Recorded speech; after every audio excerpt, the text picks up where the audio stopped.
Alright, so Lynn is finally here. I tried rolling for her, but I got nothing. I did get Jeonju, which you didn't know. You can actually see Jeonju right here. Cheetah, she's right here.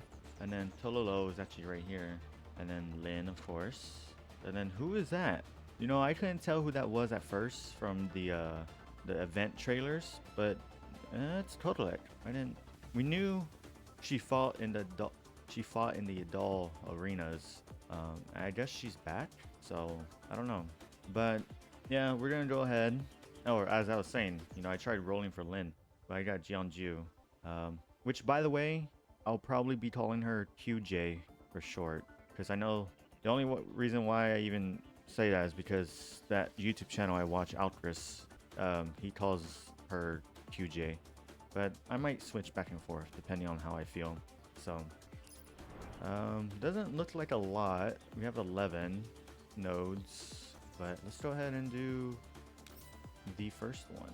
Oh, and because you know how I like to do it, I like to keep the team lore accurate. So we're gonna have QJ, Cheetah, and Totolo in every battle. But since we don't have Lin, we're only gonna have 3 dolls instead of 4. So that's kind of a bust, but hopefully I get her soon.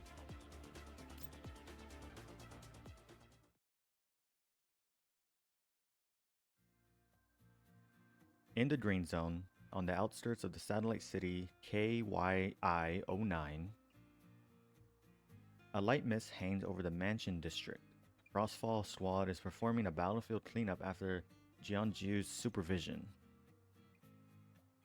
Their tactical boots crunch on mechanical parts scattered on the grassy lawn.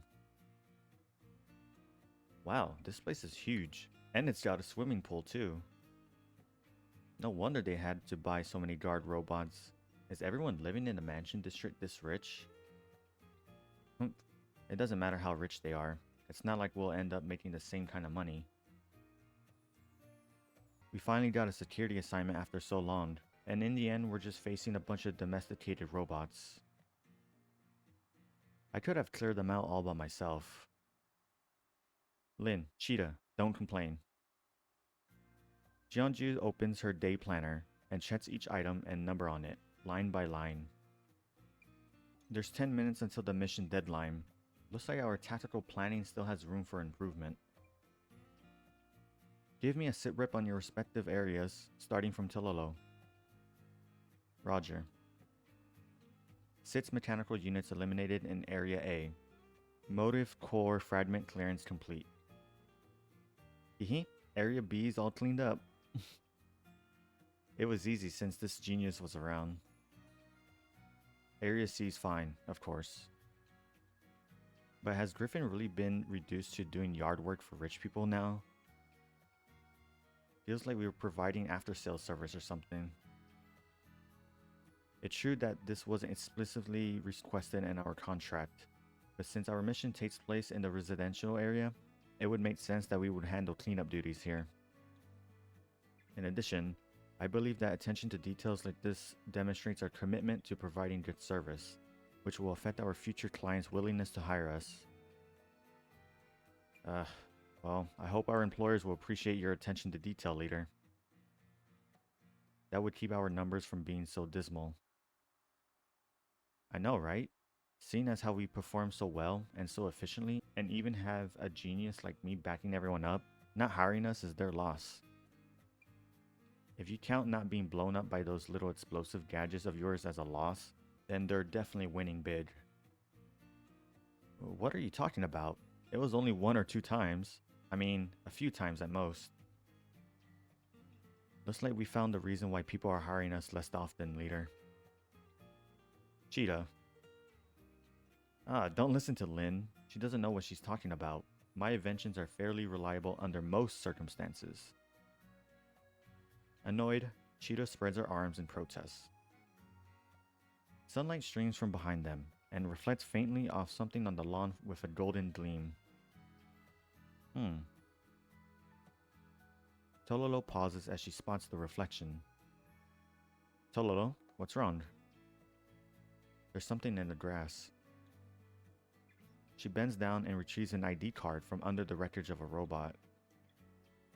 It's an intricately made card that reflects glints of golden light. The circuitry light patterns on it move slowly as she turns it.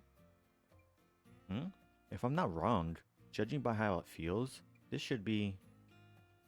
Don't touch that, Cheetah. You don't know where it's been. Oh, relax, leader. It was just a little experiment.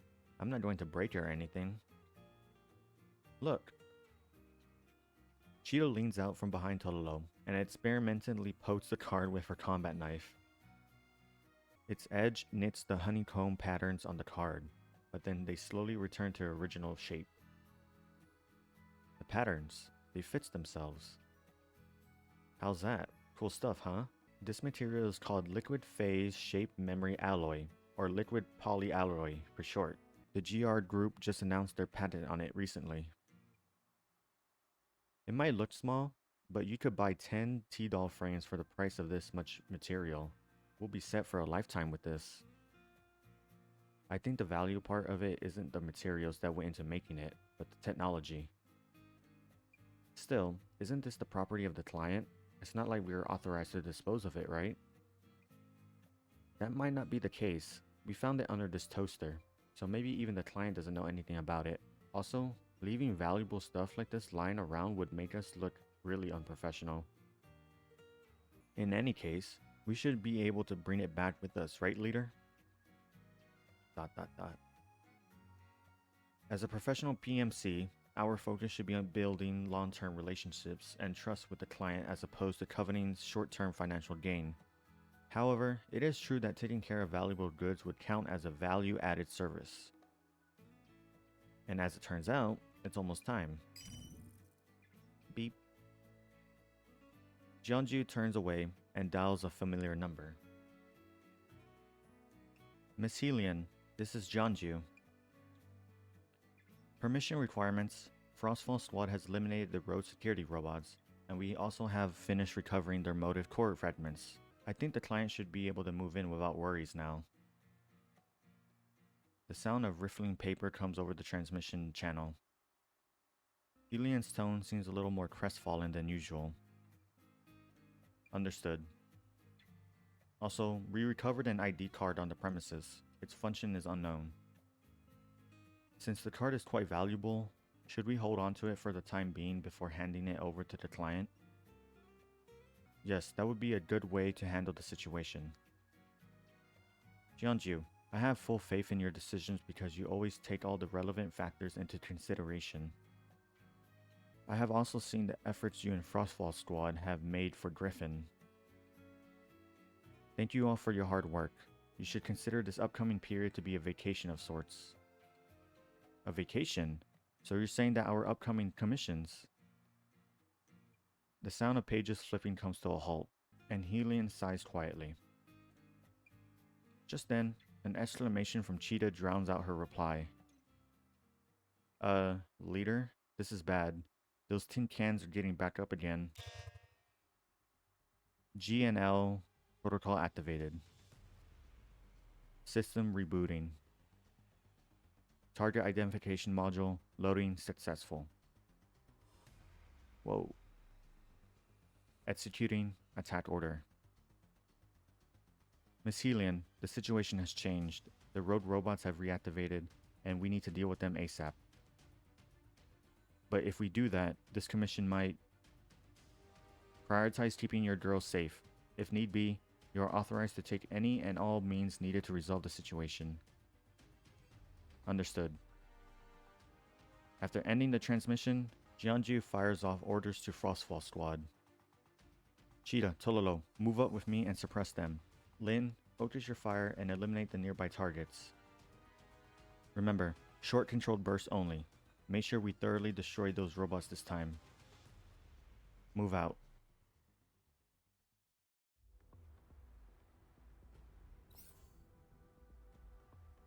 No, we don't have Lin. Alright. So we need... Jeonju. And Cheetah. Nice. Man, that sucks. Alright.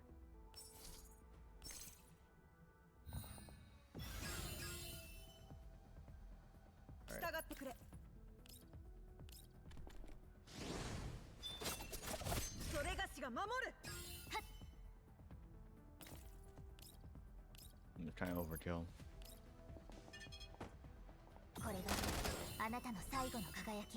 You know, I did Florence's during the Florence's event, I tried doing heroic mode.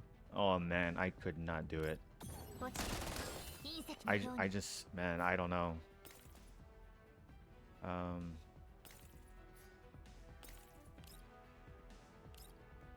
It was just too insane.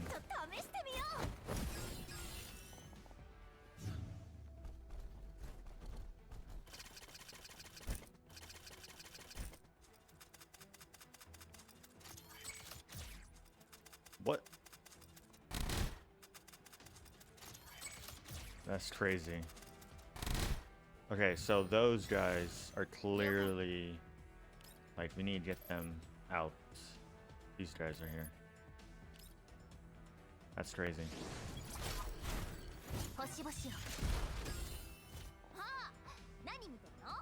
Yeah, I messed up. Anyways. Oh, this does AoE, right?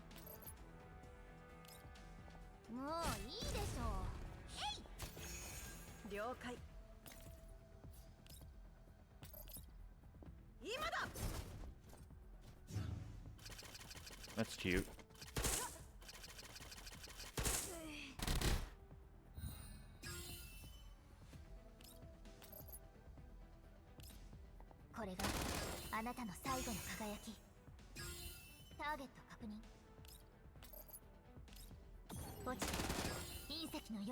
I want Cheetah to get the last kill. I don't know. It's been a while since I used her. A long while.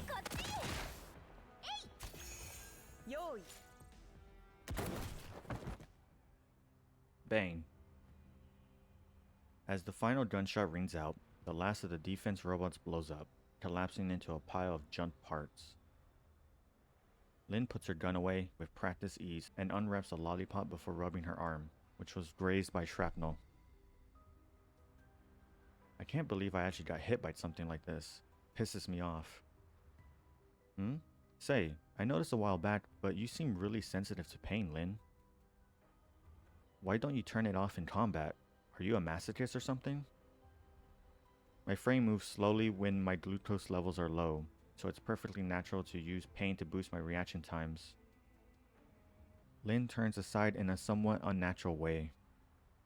More importantly, you should be worrying about these robots, right? Why did they flip out all of a sudden? They were making noises which sounded like commands before they started back up. It seems this outburst was triggered at the programming level.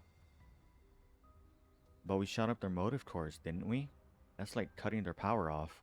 There's no way they could start up again, right? Unless their cores could self-repair. Ah. The four of them seem to realize something at the same time. This polyalloy, in other words, it was made by Gerard. Tololo wades into the robot's wreckage and begins digging around inside it. Frame code prefix reads GNL Beta. This isn't a model that they're selling on the open market. I don't see anything like it in their product catalog either. Looks like this frame model isn't one that's commercially available. So, does that mean some kind of fancy toy those rich people got through internal connections? That's possible, and it's also perfectly reasonable that these beta models, which aren't publicly available, would have bugs in their programming. And that's not even getting into the fact that they're from the Gerard group. Are you talking about what happened to Miss Kalina's side some time back? Yes, the ripples from the robot uprising in Odessa spread far and wide. Gerard's been paying out huge amounts in penalty fees and compensation. Their stock price has also plummeted. Factor in Rorit's departure in a plane crash and the group having to appoint a new CEO, I'm sure even the Gerard brass must be terrified right about now. There have been multiple reports of robots going berserk this month already, and there's speculation that it's linked to their broken supply chains and chaotic internal management. 3 reports, 4 if you count ours. Totolo presses a button on her communications terminal, and a holographic projection of a starry sky springs into existence. She taps on the touchscreen and is replaced by a clip from a news broadcast. Ooh-wah, Papa, Mama, my eyes hurt. The camera pans to the child. Their eyes redden from the thick smoke spewing from the kindergarten that was destroyed by haywire robots. The ruined remains of a wall are visible in the corner of the frame, covered in scattered bullet holes. A neatly dressed Gerard Group spokesperson stands in front of the devastation, addressing the reporter. I am the representative of the Gerard Group's R&D division, Yakov Holtz. On behalf of the Gerard Group, I would like to extend my sincerest apologies to the people affected by this incident and their families. After preliminary investigation, we have found that the robots were affected by an unknown virus shortly before they went berserk. Currently, there is ample evidence to indicate that this was a malicious, deliberate act of destruction targeting the GR Group. As such, I wish to make our position clear to the world. We will be investigating this incident with all the resources at our disposal, and we will not give the corporates any opportunities to cause further mayhem. There is no need to worry. The Gerard Group has always made user safety our #1 priority. We will be holding another press conference later on to address how we intend to handle the situation. Totoro ignores the spokesman's bloviation and shuts off the clip. I heard a whole lot of excuses, but nothing in the way of actually compensating people. Didn't they blame the previous incidents on a technical loophole or something? Now they're saying it's an external attack? They're just trying to wash their hands of everything, aren't they? But if someone really did infect those robots with a virus, there would probably be more victims. Leader, should we continue looking into this commission?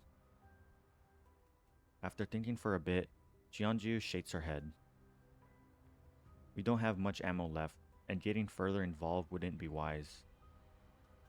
Also, Jeonju's voice trails off. However, the look on her face tells the rest of her team what she couldn't bring herself to say.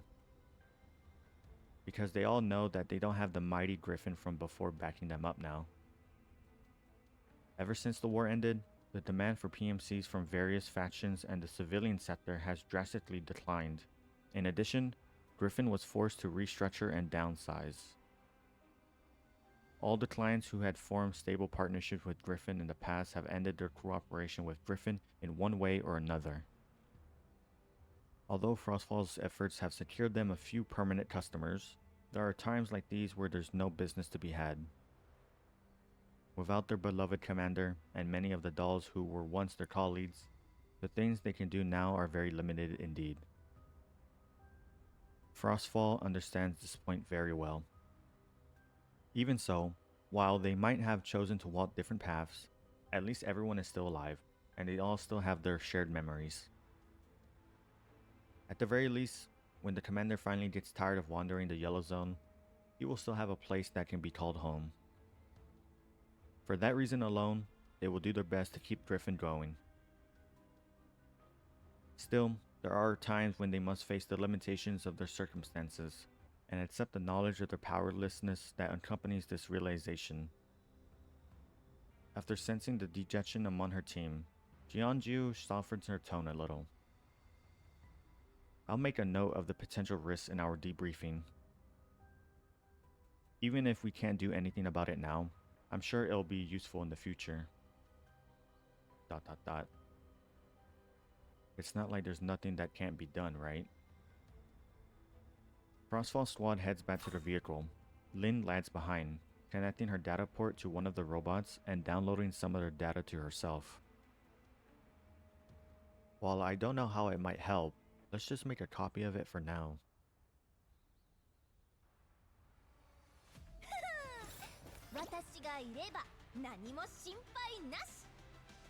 I just realized Cheetah is only level 50. I think she's literally the only doll that I don't have at level 60. I feel so bad. Also, I think it's cute when she does her little hand thing. It makes a little noise. Alright. Yeah, so Jeonju or QJ, or Jiaowei. Okay. Yeah. I think Jeonju. Okay, the way you say her name is Jeonju, right? And then Diane's little sister is Jeonyu, right? Is that how you say it? Man, these names, man. This is why I'm not good at saying names because they're so confusing. But story so far, I'm kind of liking it. Because we get to, well, we're not. It's not of. Man, I can't speak today. It's not about Frostfall Squad, but like we get to see a little bit more of them in action, which is what I like. Um, I wish more events would do this. I know this is a character event, so it's more about Lynn, but I hope in the future we'll have events that are more about the teams themselves.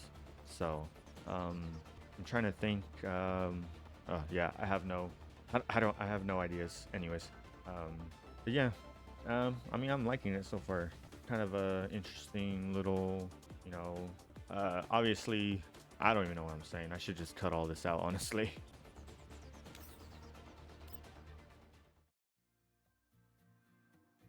Inside the meeting room of Griffin's main building in the Green Zone, late at night, Frostfall Squad is conducting their usual after-action review. It's bedtime already. Why are we still having a meeting now? Already trying to slack off? Leader usually works through the entire night on overtime, you know. Then this will be all for the day. Awesome. I'll be off now. Genius brains need their beauty sleep. Hang on. Before Cheetah can hop out of her seat, she feels Jeonju's hand pushing her back down. We're done with the AAR, but there are other things that we need to talk about. Saying so, Jeonju flicks Totolo's hairband and brings her mind back from gazing at the stars twinkling outside. While I believe in avoiding unnecessary overtime, there are some things regarding Frostfall Squad's future development that merit discussion. Have a look at this. Jeonju's fingers fly across her terminal, and the screen displays a spreadsheet checkered in red and green. Is this a record of our squad's finances? Yes, the green cells represent our income for the past month, and the red cells show our expenses. That's weird. We got a lot of jobs last month, didn't we? How come there are so many red cells? And the most common type of expense is liability compensation? Mission number RDO 4003045. The client's mansion was damaged in the squad's explosion to the extent that a deformed gate forced them to climb through a window to get home. The compensation was 4 times the payment received. Mission number: the client's car window was shattered by gunfire from the squad, leading to the client's right arm being gashed by glass fragments. The compensation was 3 times the payment received. Mission number: the client demanded double the value of furniture damaged by an explosion created by the squad. The compensation was 5 times the payment received. Looking at this, it seems a certain genius of ours featured heavily in all of these instances. Am I wrong? What? You've got some nerves pointing fingers at me, Lynn. Half of those incidents were caused by you and your lack of trigger discipline, leading to stuff getting shot up. I'll deal with the two of you later. In any case, Griffin's financial situation will be in the red next month, which means our living expenses will have to be cut too. Then our candy budget? 0. Cheetah and Lynn both exclaim in shock. Seriously? Normally, we'd still be able to handle a situation like this, but we haven't had that many commissions to begin with this month, and our remaining commissions have been put on hold too.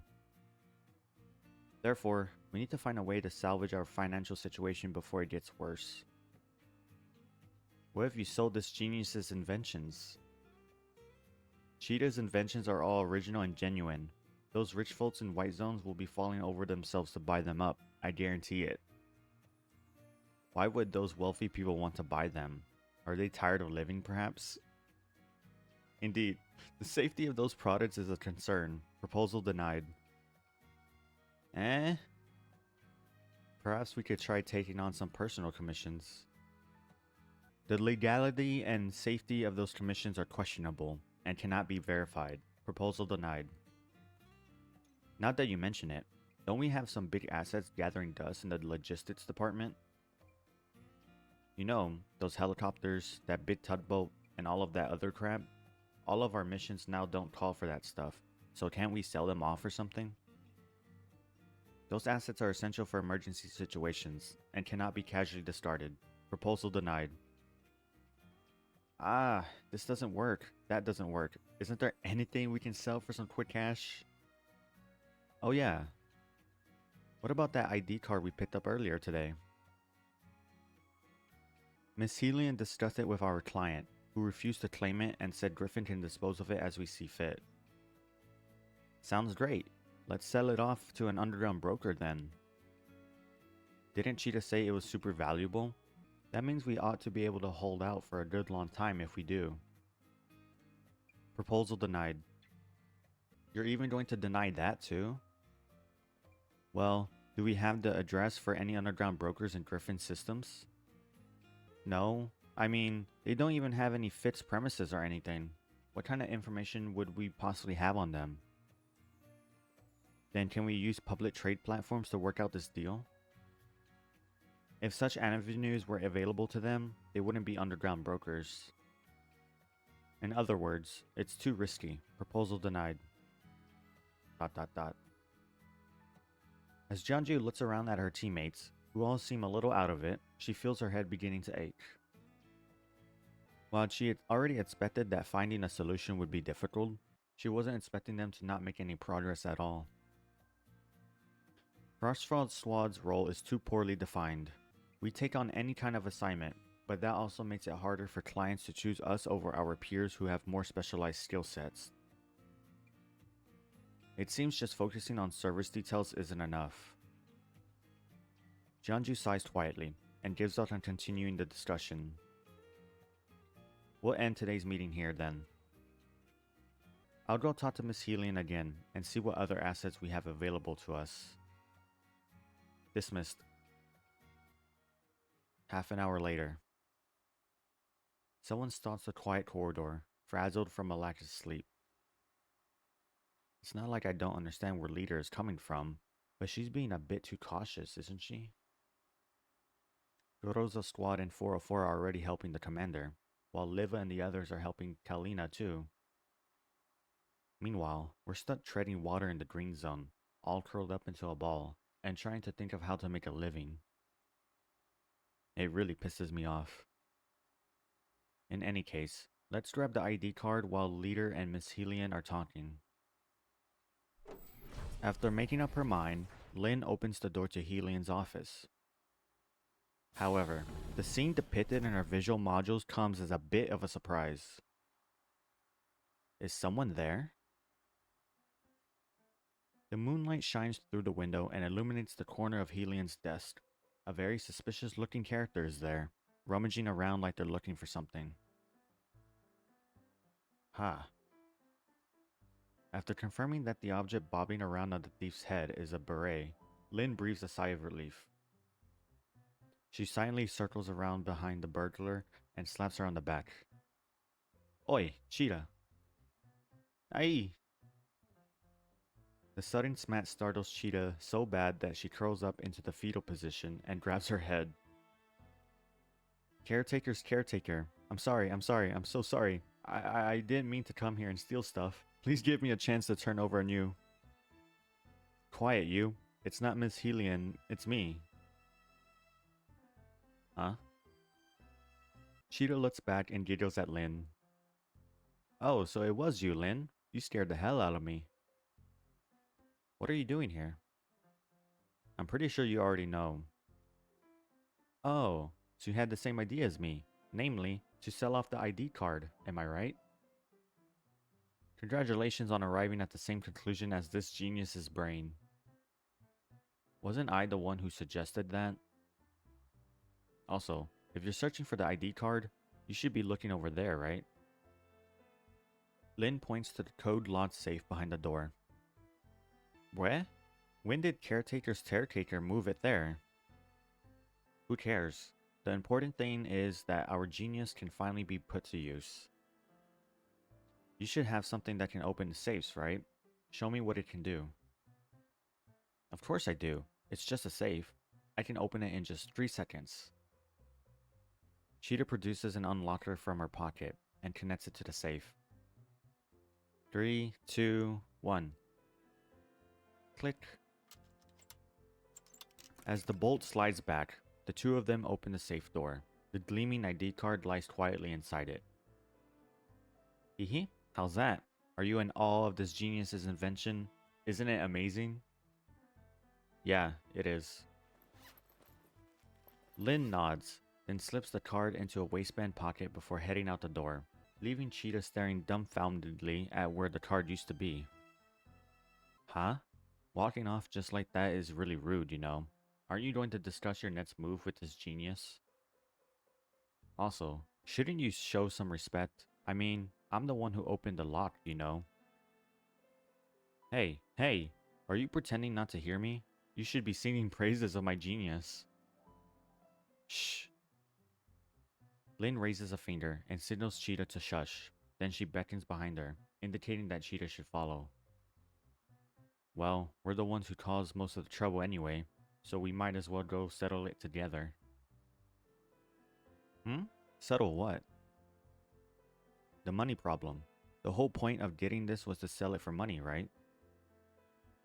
I know an underground broker, and he just so happens to be at one of his old hangouts today. Come with me.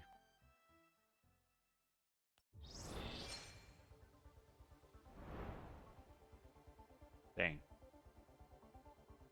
Yeah, I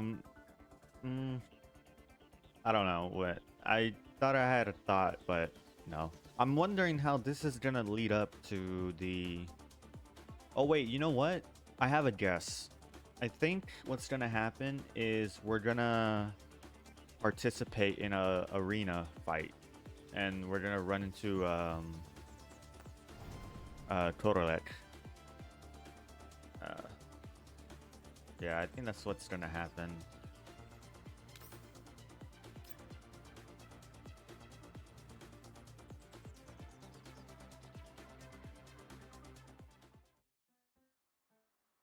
Cheetah follows Lynn to a seedy little alley in the yellow zone.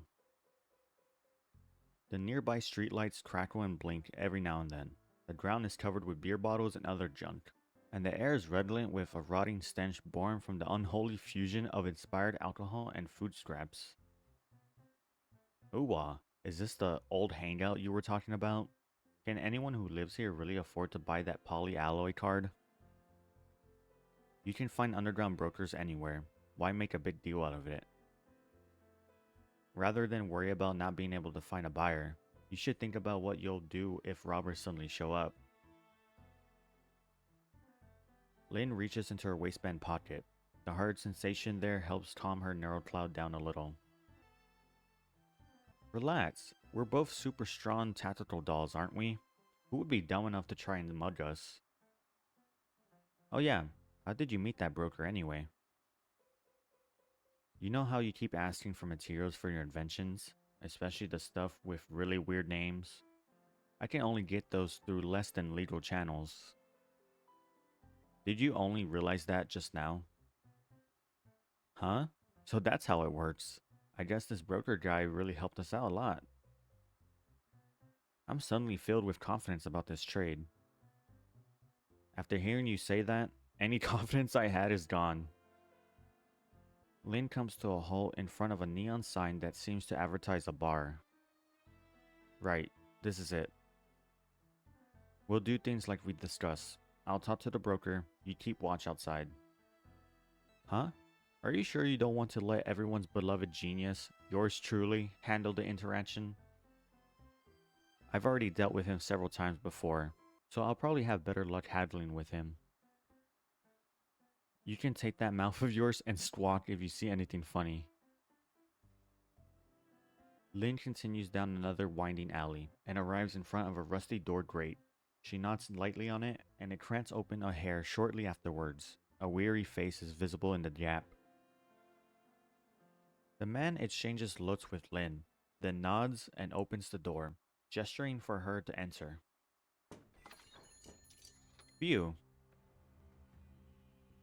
Unlike the jury's silent streets, the inside of the bar is lively and bustling. Several thugs are sitting around a table and drinking beer, their massive frames making their chairs creak with every move they make. Lynn seems to have anticipated all this. She heads over to the counter and sits down next to a man in a ball cap. It's been a while. Despite the fact that she's talking to the broker, Lynn doesn't turn to look at him. Instead, her eyes casually roam the drinks rack in front of her. It's easy to pick you out of a crowd, at least. Looks like this is going to be a good day. Another good deal just walked up. Let me think. The last time I saw you was... It seems you've got a wall of tats you want to dump on me, but I'll just skip it if you don't mind. I didn't come here to listen to you reminisce. I've got something that ought to be pretty valuable, and I'd like you to take it off my hands. Saying so, Lane reaches into her waistband pocket and exposes part of the card. Freshly patented by the Gerard Group. You interested? ... Upon seeing the card, the broker tenses up for a moment, but relaxes the next second. He takes Lynn over to a table in the corner, then removes his hat, revealing a gloomy face. Is that liquid phase-shaped memory alloy?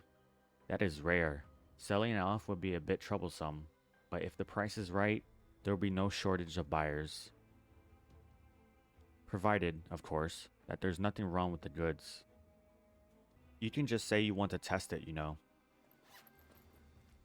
Lynn hoops quietly, then places the card on the table before sliding it over to the broker. He picks up the card and examines it in the dim light of the bar, then takes out a small knife from his waist. The edge glides across the surface of the card, and the honeycomb patterns on it ripple and gleam. After seeing this, the broker nods. That's polyalloy, alright. How much do you want for it?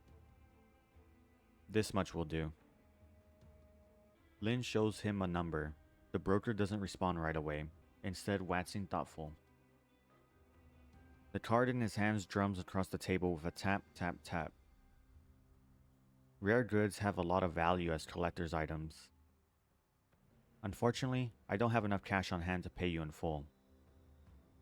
What does that mean? Are you going to buy on credit? No, what I'm trying to say is that if I had 10 minutes, I could get my boys to bring the full sum over. But as a trader, I understand that time is money, so in the end, the ball is in your court. Having said his piece, the broker waits for Lynn's reply. If it's just 10 minutes, I can wait. Thank you for placing your trust in me. It seems the broker is pleased by the answer, because he smiles almost imperceptibly and raps on the table. The thud seated by the entrance gets up and squeezes their bulky frames out of the front door. The folding metal gate creaks mournfully. After that, the broker snaps his fingers, and someone places a steaming cup of coffee in front of Lynn. The sweetness of the double-sugared beverage allows her frazzled nerves to relax a little. This seems to be the first time I've sold you something, right? Thought you want to haggle more about the price. I've never skimped on the money as long as the goods were worth it. That's my principle as a businessman. So, if I'm not wrong, the last time I saw you, you were alone. Turns out you got yourself a crew pretty fast. Is this the secret to making it big in business? Heh. Well, I've been slumming it all over yellow zones for so many years. Made sense to get a few buddies, right? Strictly speaking though, that isn't the secret to making it big in business. That would be profit above all. The sound of scattered footsteps echoes down the alleyway, heading for the bar. Lynn glances through the window and sees several Viators walk past. And when an opportunity comes to kill two birds with one stone, no businessman would refuse. Click. Lynn hears the crisp sound of a chambering round from behind her. She turns and sees the broker's mouth twisted into a savage grin. the muzzle of his gun pointed between her eyes. Just then, she gets a transmission from Cheetah. Hello? Hello? Can you hear me? I saw a bunch of armed Viagers heading towards the bar just now. Better keep your eyes... What's wrong with the signal here? Hello? Lynn, there are Viagers headed toward the bar. Be care. Wow, thanks, Cheetah. That warning came just in time. A pack of Viagers bursts into the bar, and they all point guns at Lynn. Lynn shakes her head, ignoring Cheetah as she repeats hello over the channel and tightens her grip on her gun.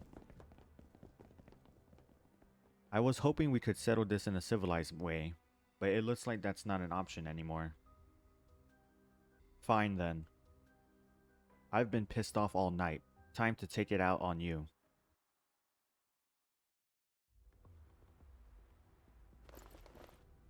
That's a big ass Makarov.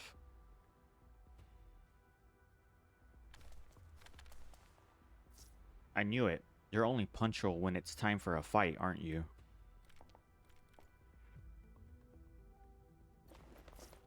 Ooh-wah. Lynn, how did things end up like this? Did negotiations break down or something? Rather than not successful, should I say it was too successful? Either way, it seems a fight is unavoidable.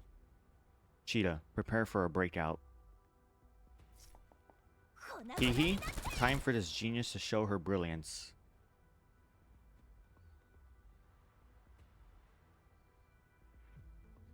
Alright, yeah, we're gonna... I hate that we don't have Lynn, but we're gonna use the rest of Frostfall squad.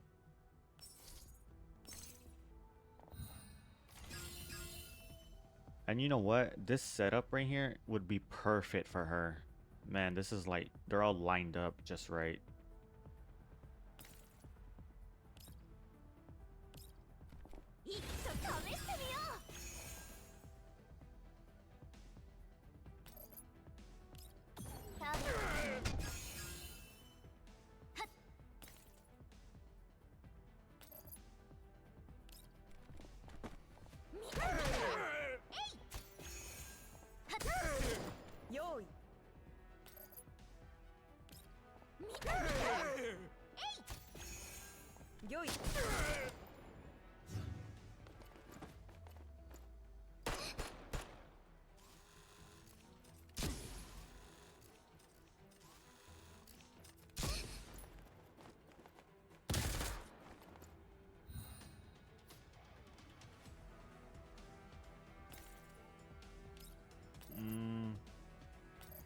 Ah, that kind of sucks. Alright.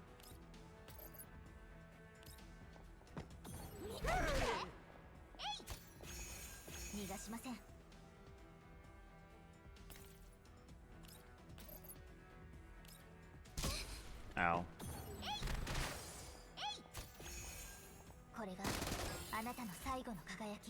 No, man.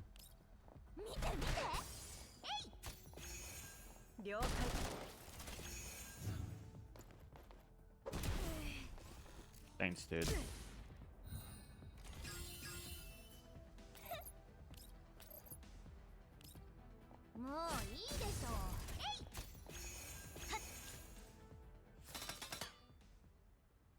What does that say? Daka daka daka.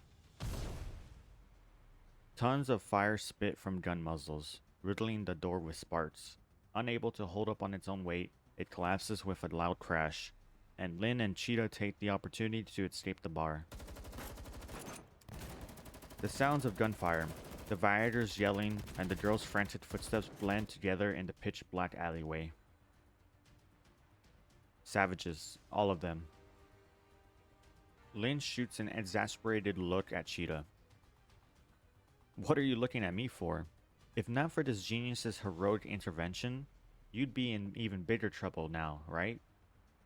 If you hadn't started chucking smoke bombs around all of a sudden, I could have gotten the ID card back. You mean shaking off the guys chasing us isn't important at all? Just as Cheetah finishes, several more Viagers show up at the entrance to the alley and point their guns at the duo. Tisk. Lynn grabs Cheetah, Several bullets hit the wall behind the place where they were a moment ago, throwing out wisps of dust. All of the escape routes we planned have been cut off by Viators. What will we do now? Do you have any other backup routes? Well, if there's no way out, why not just make one? Lynn shifts behind Cheetah and pulls her trigger. A hail of buttshot forces the pursuing Viators back and they duck behind cover. Bang bang. Then, Lynn swings her muzzle over and takes out the Viators trying to ambush them from the flanks. Just as the two of them are about to make their breakout, yet another squad of Viators appears in front of them. There they are, don't let them get away. Over here, Lynn, on your 3. The two of them hurry deeper into the alley, but finds that it leads to a forbiddingly high wall. The shouts of the Viators grow louder behind them. We got them cornered, boss. They're in a dead end. Get the boys over here. They're not getting away this time. Just, damn it. Is there no end to them? These goddamn cockroaches. After checking her ammo and discovering that she's running out, Lynn looks at Cheetah. How many more of those bombs do you have? Let me see. Oops, I think I just threw the last one. Lynn looks at the wall. It doesn't seem surmountable by effort alone. The sound of footsteps growing increasingly louder reminds her of the reality that the Viators are going to reach them any minute now. They're out of time. Cheetah, climb on my shoulders and get out of here. What? I said, climb on my shoulders and get out of here. I'll stay behind to cover you. Hurry. So you're telling me to escape ahead of you? Hell no. If someone's going to be covering someone else, I can do it for you too. Your frame is smaller, and you're more mobile than me. Your chances of escape are higher than mine. But... No buts. One person escaping is better than none at all, right? We've taken on so many hostage rescue missions already, so just think of it as my turn to be saved this time. In there, they're all the way at the end. We don't have time for this. Go, Cheetah. Cheetah can hear the Viator's footsteps approaching. She grits her teeth and then vaults over the wall with Lynn's help. She looks back and sees the Viator swarming Lynn, who fearlessly fires into the horde. I'll be back for you, Lynn. Wait for me. これで好きなことをする時間ができましたね。 Or maybe that's how the story will work. I think Lynn will probably get captured and she has to fight in the arena. Maybe? I'm not sure.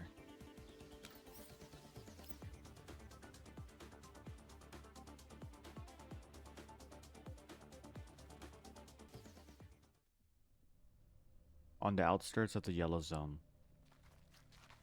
Frostfall's squad follows the signal to its endpoint, but all they find is a patch of sandy dirt surrounded by an endless expanse of wasteland. Over here, over here. Lynn's signal is close by. This is where the trail ends. They must have jammed it starting from this point. Totolo, can you make any contact by radio? Connection failed. Lynn's communicator is probably not in range. Let me see. When the last time Lynn's signal showed up, it was roughly 5 hours ago. Totolo looks around. There is nobody else here besides Frostfall squad. A gust of wind blows and the trio's footsteps are instantly covered by the sand. Even our tracks from 5 minutes ago would be hard to find, let alone 5 hours. Cheetah, you're the one with all the clues now. Think carefully. Did you see anything noteworthy during the battle? If you're talking about noteworthy stuff, what are you looking at me for? If not for this genius's heroic intervention, you'd be in even bigger trouble now, right? If you hadn't started chucking smoke bombs around all of a sudden, I could have gotten the ID card back. Come to think of it, those Viators were acting really weird. They'd already gotten the polyalloy card, so why would they need to pursue us so hard? What? So this wasn't just a robbery, but a deliberate doll kidnapping. Also, there were tons of Viators, and they blocked off all the escape routes we planned beforehand. How many of them were there? About 6 or 7 squads worth, at the very least. That is strange indeed.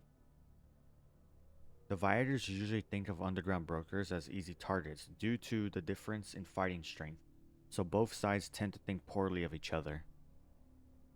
While there are some less moral brokers who slum it with the Viators, an operation like this is far beyond the ability of a single broker to control. In other words, it's not so much that the broker was in league with the Viators, but there were someone with troops of their own running the whole show from behind the scenes. Jianju ponders the issue. Was there anything special about these Viators? Something special. Let me think. Ah, I've got it. They were wearing badges with something that looked like a dagger on them. It was just like... Vroom vroom. Leader, picking up an unknown signal nearby, approaching us from the south. The roar of an engine precedes the sight of a gray jeep cresting a sand dune. Thick black smoke spews from behind it as the noise shatters the peaceful silence of the desert. Just like that insignia on that jeep. They were the ones chasing me and Lin last night. Upon realizing that Lin might be on that vehicle, Frostfall Squad subconsciously tightens their grips on their guns. Frostfall Squad, prepare for battle. Intercept that vehicle.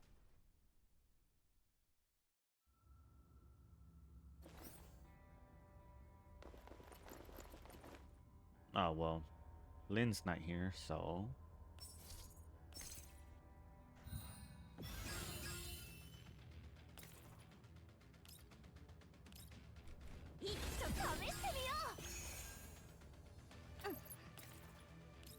A little overkill, but...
Damn it, they got the jump on us.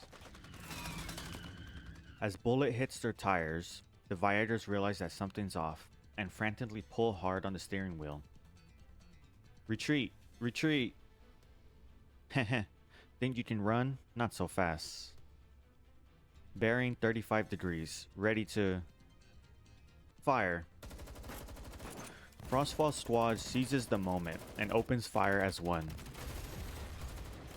With a loud crash, the Jeep finally gives up the ghost, skidding for a long distance before overturning.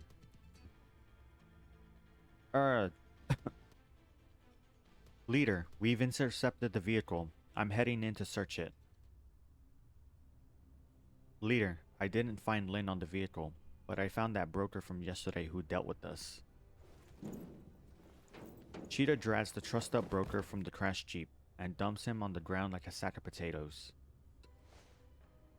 The impact knocks his gas mask off, revealing the grimace on his face. Dolls? Is that so surprising? You should have seen a lot of dolls recently. For instance, the one who tried to sell you that polyalloy card last night. What did you do with her? Jeonju presses her gun against the broker's head. The broker laughs in an infuriating way, as if Jeonju's anger means nothing to him. Hee, so that's how risky this deal turned out to be.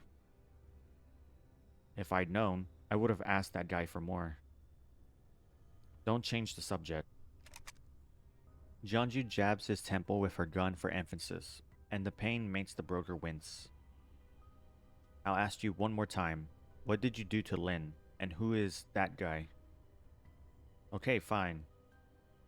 According to the code of the brokers, I shouldn't be telling you who hired me. However, I think exceptions can be made with your life at risk. The broker stretches out his right hand and draws a number in the air. He called himself Holtz. He showed me a picture of the doll to bring in and made me an offer I couldn't refuse.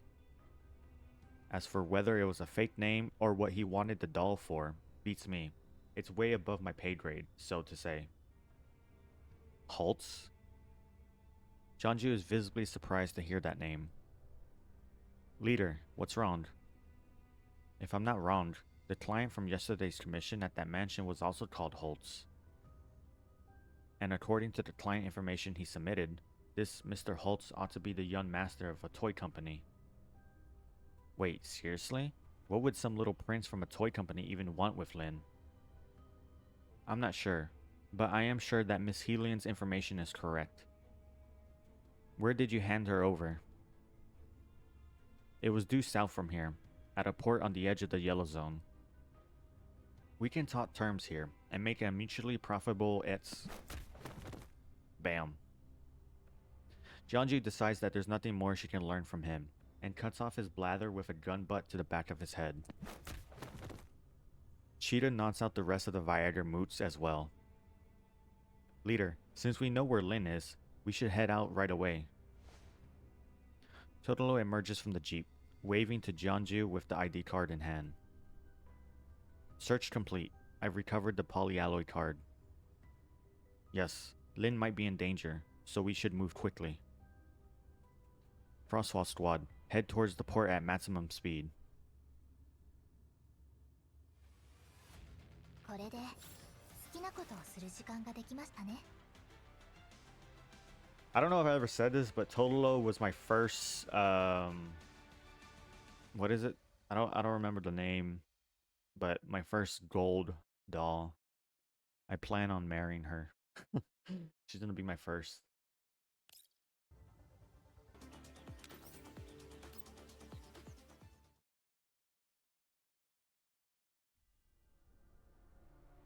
The veil of night settles over the quiet port. Rusted cranes stand in formation by the waterline, a testament to its past glory. Currently, most of the street lamps by the shore are damaged, blinking off and on intermittently. Frostwall squad huddles in a dark corner of the port, studying a massive cruise liner moored to a pier. This luxury vessel stands in stark contrast to the dilapidated port. Its hull and surroundings are illuminated like daytime by high-power searchlights. More people are boarding. Totoro studies the gangway intently through the binoculars she's holding. This will be the 11th group tonight. Security guards in black uniforms stand on the gangway. They step forward and halt the two people who are approaching them. One of them, a well-dressed gentleman, takes a card out of his pocket and hands it to the guards. After verifying the guest's identity, the guard returns it to him with both hands and executes a picture-perfect 45-degree bow before gesturing to the guest and his accompanying doll to board the vessel. Most of the guests are accompanied by dolls. I surmise that after this Holtz kidnapped Lin, he might have brought her aboard as his companion doll. Given the way they're dressed, I'd say there's some kind of party in there. But then why would they need so many dolls for a party? It's just weird. Also, Our current location could be considered the border between the green zone and the yellow zone. So why would those rich people from the white zone come all this way to join an ordinary party here? ... Totolo? Why are you looking at me? I was just surprised. It turns out even you can say something useful at times, Cheetah. Ah, so you're taking shots at me now that Lin is gone, Totolo. Seeing that Cheetah is about to flip out, Jianju strategically clears her throat to get the conversation back on track. We'll probably only learn the answer to those questions after we go in there. Cheetah, do you have any items that could help us sneak aboard a cruise ship? Of course I do. I recommend using this genius's tactical grappling claw. A gentle throw sends it onto the deck, whereupon it latches on tight, and then you can swing over with a whoosh. Jianju looks around at the searchlights around the cruise liner and shakes her head in resignation. Anything else? How about this imitation dolphin? We could hide under it and swim over to the liner, then wait till they're not looking before climbing aboard. Cheetah, the plan is to sneak in, not draw the attention of the people on the ship. I knew it. I was clearly imagining things when I thought Cheetah could be useful. Hey, I heard that, Tololo. Fine then. Why don't you come up with a solution of your own? If stealth isn't an option, let's just walk right in. What? It looks like this cruise liner is for members only. While the perimeter security is very tight, the security procedures for boarding are fairly simple. All guests have to do is show their ID. And this is what they were showing to the guards. Tolo takes out the polyalloy card she recovered from the broker and puts it in Jianju's hands. So we'll be posing as guests then. Yep, based on what we saw just now, it's not unusual for a guest to board in the company of a doll. So we should be able to get 2 people in there. As for whether there will be further security measures after we get in, that remains to be seen. ... This is the only plan they have which seems even the slightest bit workable, and every moment wasted only increases the chances of Lin meeting with danger. Jianju comes to a conclusion. That's fine. We'll leave one person outside to respond to any changes in the situation and minimize the risk of failing the mission. I'll disguise myself as a guest. As for Totolo and Cheetah... Jianju glances at Cheetah, whose face full of anticipation, and imagines what might happen if Cheetah is allowed to roam free on her own. Scenes of the port being leveled by explosions and other kinds of devastation all fill her mind. I think I'll bring Cheetah in with me. Totolo, stay outside and help analyze the vessel's structure. Make sure you maintain constant contact with Griffin HQ. Got it. Totolo nods and raises the binoculars again. Now the remaining issue is how to hide the glossiness of a doll's synthetic thermos. Hehe, that's easy, leader. Just leave it to me.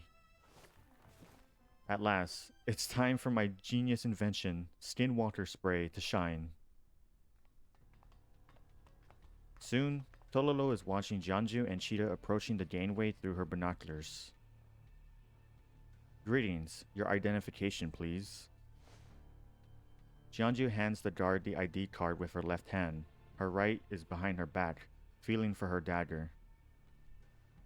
The guard eyes Jianju warily. Is something wrong, madam? Are you not feeling well? Ah, I feel a little hot under those searchlights. Be quick about it, please. The guard sticks the card into the reader. There is a quiet beep, and the word success appears on the screen. We apologize for your discomfort, madam. Welcome aboard the MV Novalis, madam. We hope you have a wonderful night. Thank you. Jianju nods and collects the ID card. Then she gently drags Cheetah along into the depths of the cruise liner. Oh wow. The liner's interior is decorated in a Baroque style, with crystal chandeliers hanging high overhead, filling the hall with brilliant illumination. Guests in fancy clothing hold flutes of champagne as they converse in small groups. The sound of laughter and clinking glasses fills the air. Jianju and Cheetah only draw a few aside glances as they enter the hall. Those guests who notice them merely raise their glasses in salute before turning away to re-immerse themselves in the reverie. Wow, is this how the rich throw parties? Look at all this luxury. Leader, look, they decorated this wall with glass pieces. Can we grab a few on our way out? Lower your voice, Cheetah. There are many guests and security personnel here. We need to keep a low profile and avoid drawing unnecessary attention. A line of security robots roll between them in an orderly manner. They split up and slowly roll into the areas to the left and right. Jianju watches them as they head into the depths of the hall. The left contains the dining hall and shopping area, while the right has the bar and the lounge. Which one are we going to check out first, leader? Time is tight, so for efficiency's sake, I think we should split up. Cheetah, you go left and I'll go right. We'll meet back here in 10 minutes. Got it. See you later then. The bar that adjoins the casino is livelier than the main hall party. The guests gather in small groups, and occasional laughs escape them. Some of the guests are red-faced with anger, loudly bemoaning their luck or lack thereof. Apple juice, please. Jianju takes a drink from a passing waiter's tray and leans on the bar, quietly listening to the conversation between the guests. Soon, her attention is drawn by a nearby commotion. Hey, barkeep, give me and my friend here a glass of Lafite. Jianju looks to the side. Two businessmen are walking in from the bar entrance arm over shoulders, headed for the counter. Upon noticing what's going on, the people around them seem to be either afraid or in awe of their status, because they immediately clear a path for them and give the pair a wide berth. I haven't seen you here in so long. Where have you been recently? I had some business on my family's side, so I had to attend a whole bunch of gatherings and parties. Took a lot of doing to get free, let me tell you that. Oh, but isn't that fun? About as fun as a hole in the head. They were all boring as hell. In the end, it's this place that suits me best. After all, there are some events that you can only find here. They're the only things that really get my blood going. The rich man taps the table with a knuckle, then points down. The two of them exchange knowing smiles. Heh, that's right. And that's not even getting into tonight's special event. It should be about time, right? The rich man looks at his watch. The gemstones set into the hands glisten with a crimson light. He laughs, then takes an exquisitely made metal box from his coat pocket, revealing a neat row of gold casino chips. Since we've got some time, why don't we do something fun to whet our appetites? The card tables have been boring as hell during the past few weeks without you. It'd be my pleasure. Ew. A hint of excitement crosses the wealthy man's face. He nods, then snatches up his glass and drains it in one gulp. He then adjusts his suit while the other man pats his shoulder. The two of them get up and head toward the casino. Before long, they're lost in the flow of humanity. ... Jianju places her empty lawn-stemmed glass on the counter before nodding to the bartender and withdrawing to the main hall. At the same time, Cheetah returns from the dining hall. Leader, listen to me. I found two really weird things. Jianju nods, indicating that Cheetah should continue. Remember what Tolo said about seeing humans with doll partners at the port? I didn't see any dolls in the main hall. Where did they all go? Now that you mention it, I've only seen humans here too. See? If Lynn were taken onto the ship by that guy, she would have been put somewhere out of sight with all those other dolls. Keeping track of the dolls' movements is definitely important. Well done, Cheetah. That was a very important clue. Hehe. I've got more awesome stuff in store. Take a look at the pictures I managed to secretly take with my microcam. The picture shows the security robot's back at its port. After magnification, they can clearly make out the serial number on it. G&L Beta. That's the model we saw at the mansion on those robots Mr. Holtz ordered from the Gerard group. Oh yeah, didn't Tololo say these models weren't being marketed by the Gerard group? Don't tell me. This entire ship is Gerard group property? That's definitely possible. However, it's also possible that the Gerard group merely lent technical assistance to the ship operators. Regardless of which case turns out to be true, the one thing that we know for sure is that this ship is firmly linked to the Gerard group. Womb. Suddenly, a long hum fills the air. It seems to be coming from overhead. What's going on?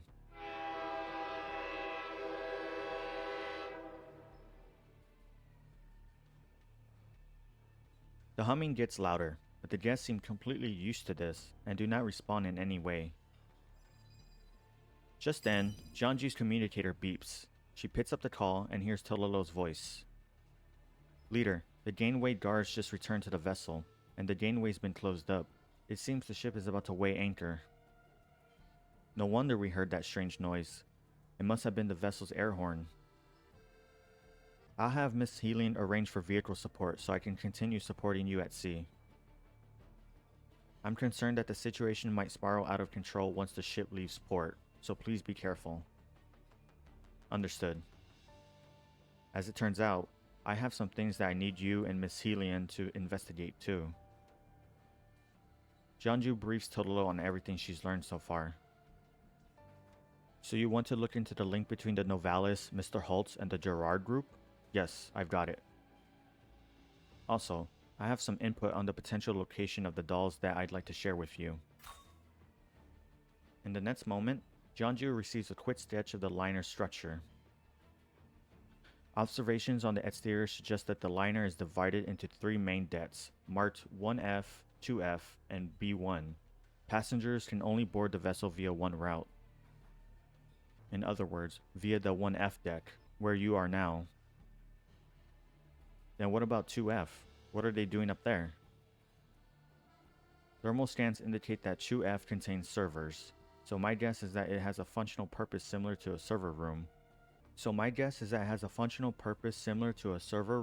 command center, and other such facilities. However, I'm suspicious of the B1 deck. The part that's below the waterline? Yes, there's a hidden passage on 1F which appears to lead to B1. It's very heavily guarded, and there's lots of worker traffic moving through it. Measurements of the cargo they're moving show that they are very similar in size to dolls. In other words, Lynn's most likely to be in B1.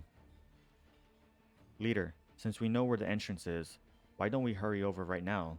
We'll take out the door guards and rush straight in. After studying the number of security robots patrolling the main hall, Jianju shakes her head. Totoro, are there any guests leaving through that entrance? No, only workers. But it's not just the dolls. I don't see their owners either. That's where the problem lies. The fact that these guests can move through suggests there must be a VIP route from 1F to B1. We just don't know where it is. Jianju's eyebrows narrow as she recalls what happened earlier in the bar. When that wealthy guest said this place, he pointed down. And then the look of interest when he flashed those gold casino chips. Looks like there's a big secret behind the bar. Cheetah, let's head over to the casino. It's very likely that the B1 entrance is hidden there.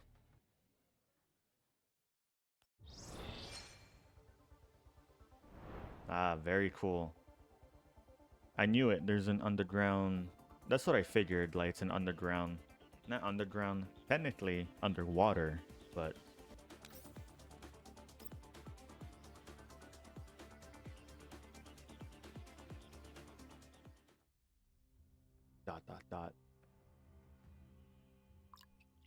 The humming of fans, the beeping of machinery, the rush of liquids through pipes. Surrounded by these sounds, Lynn slowly opens her eyes. Damn it, my head hurts. The room before her is dark. The surrounding walls are covered in displays, whose flickering images radiate a ghostly blue light that dimly illuminates the interior. She's never seen this place before. Where am I? Ah, you're finally awake. How do you feel? Huh? Lynn shudders as she hears an unfamiliar voice speaking directly into her ear, and reflexively reaches for her gun, only to find that she is securely bound to the chair she's in. The chair slides along the ground for some distance, and the shrill sound of metal grinding against metal fills the air. The man laughs sadistically as he watches Lynn struggle. Ew. Hehehe, no need to be so anxious. I'll give your gun back later. And sees a man in fancy clothes leaning against a control console, a mocking smile on his face.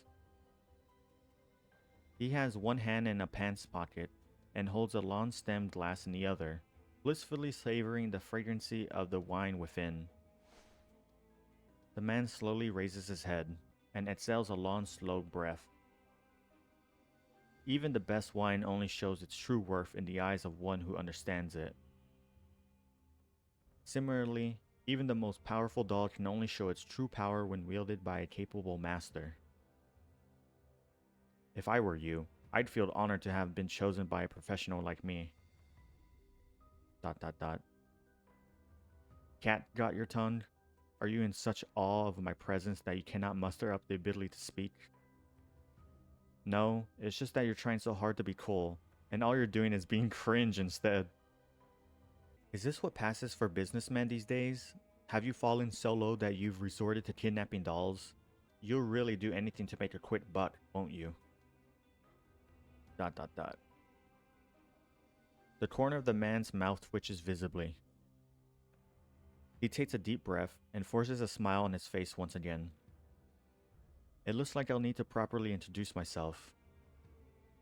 My name is Carl Holtz, a genius who made best-selling toys at the age of 6. Even a doll should have heard of my name when the magazines published it. Harl? Who's that? Not Harl, Carl. Nope, doesn't ring a bell. So what does this have to do with abducting dolls? ... My father, Yakov Holtz, is the supervisor of the Gerards Group's Robotics R&D department. You should understand what that means, right? Our family hasn't fallen so far that we need to kidnap dolls to sell for money. So you're not a failure of a businessman. You're a failure of a Nepo baby then. If your aim was to bring me here so I would praise you, you picked the worst person imaginable for the job. Carl's mouth twitches even more intensely now. He takes 3 deep breaths before he speaks again. Let me say again, I'm not going to sell you off, so stop calling me a failure. I simply want you to do me a favor, Miss Lin. Tonight, there's going to be an arena match in the depths of the cruise liner. I want you to help me win the match so I can make a point to my father. The confusion in Lin's eyes grow, but Carl gets more and more excited. He begins a long spew without bothering to ask Lin if she wants to hear it. The cruise liner you're on is actually a cathedral of entertainment for those in our rarefied social class. In here, money, power, position, everything can be wagered. And the most exciting bets are placed on the arena match that you will soon participate in. I don't believe anyone can resist that temptation. What do you mean by arena match? Does it involve fighting? I have no idea why people are so captivated by these primitive displays of violence. And I have even less idea where you're getting your confidence from, thinking that everything's going to come up roses just because you kidnapped a doll. You don't get it. A genius like me only makes a move after crafting a 100% foolproof plan.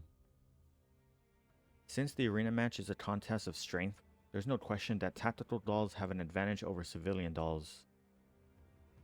Unfortunately, most tactical dolls are employed by the military or government organizations, and I have no desire to antagonize the government. Neither do I pose the strength to face off against the military. Therefore, Carl's eyes gleam with madness as he slowly walks around to the rear of the chair and plants his hand on Lynn's shoulders. Ugh. I'm like shuddering just like imagining it. My best choice was a small PMC like yours with no funding or official backing, which won't make waves even if an incident occurs. Those robots I stationed at the mansion were part of a test I arranged. Congratulations, Miss Lynn. Your combat performance has won my highest approval. Huh? A small PMC? Won your approval? Lynn has no idea where to start picking his words apart. You're an adult, right? Do you even know about Griffin and Kruger? 10 years ago, Griffin was the premier PMC in the country, and you were still probably playing with literal dolls somewhere. And this plan of yours is so full of holes, it's more like a fishnet. 100% foolproof my ass. For example, if I hadn't gone to sell off that card, wouldn't your plan have derailed right from the start? ...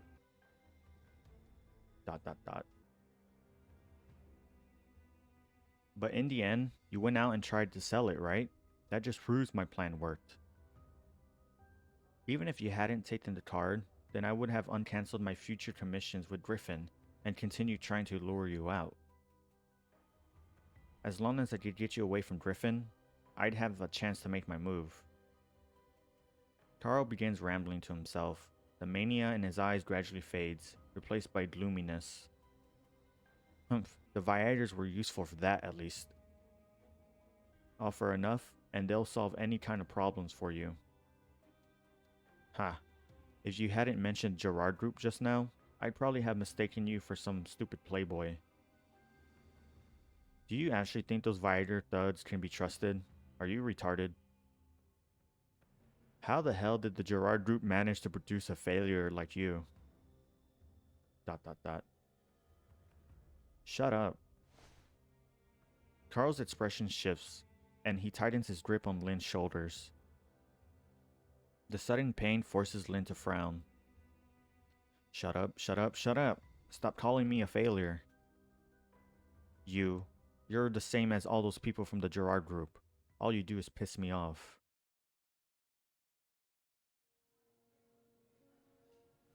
I thank everyone here for taking time out of your busy schedules to take part in this charity gala. I'd like to use this opportunity to introduce my son, Carl. The toy he developed is a bestseller on the market, and all proceeds from the sales will be donated in full to our charity foundation. Come, Carl, say hello to all the nice people. Hello, everyone. I expected nothing less of Madame Holt's boy. He's clearly extraordinary even at the tender age of 6. I'm sure he'll be running a corporation of his own by the time he turns 26. How blessed you are, madam. But of course, it's only natural that Madame Holtz's son should be a rare genius. Why don't you say a few words, young Carl? We like to bask in your genius.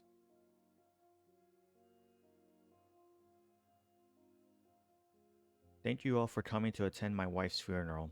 To honor my wife's dying wishes, I will shoulder the legacy of the Holtz family and strive to restore its glory.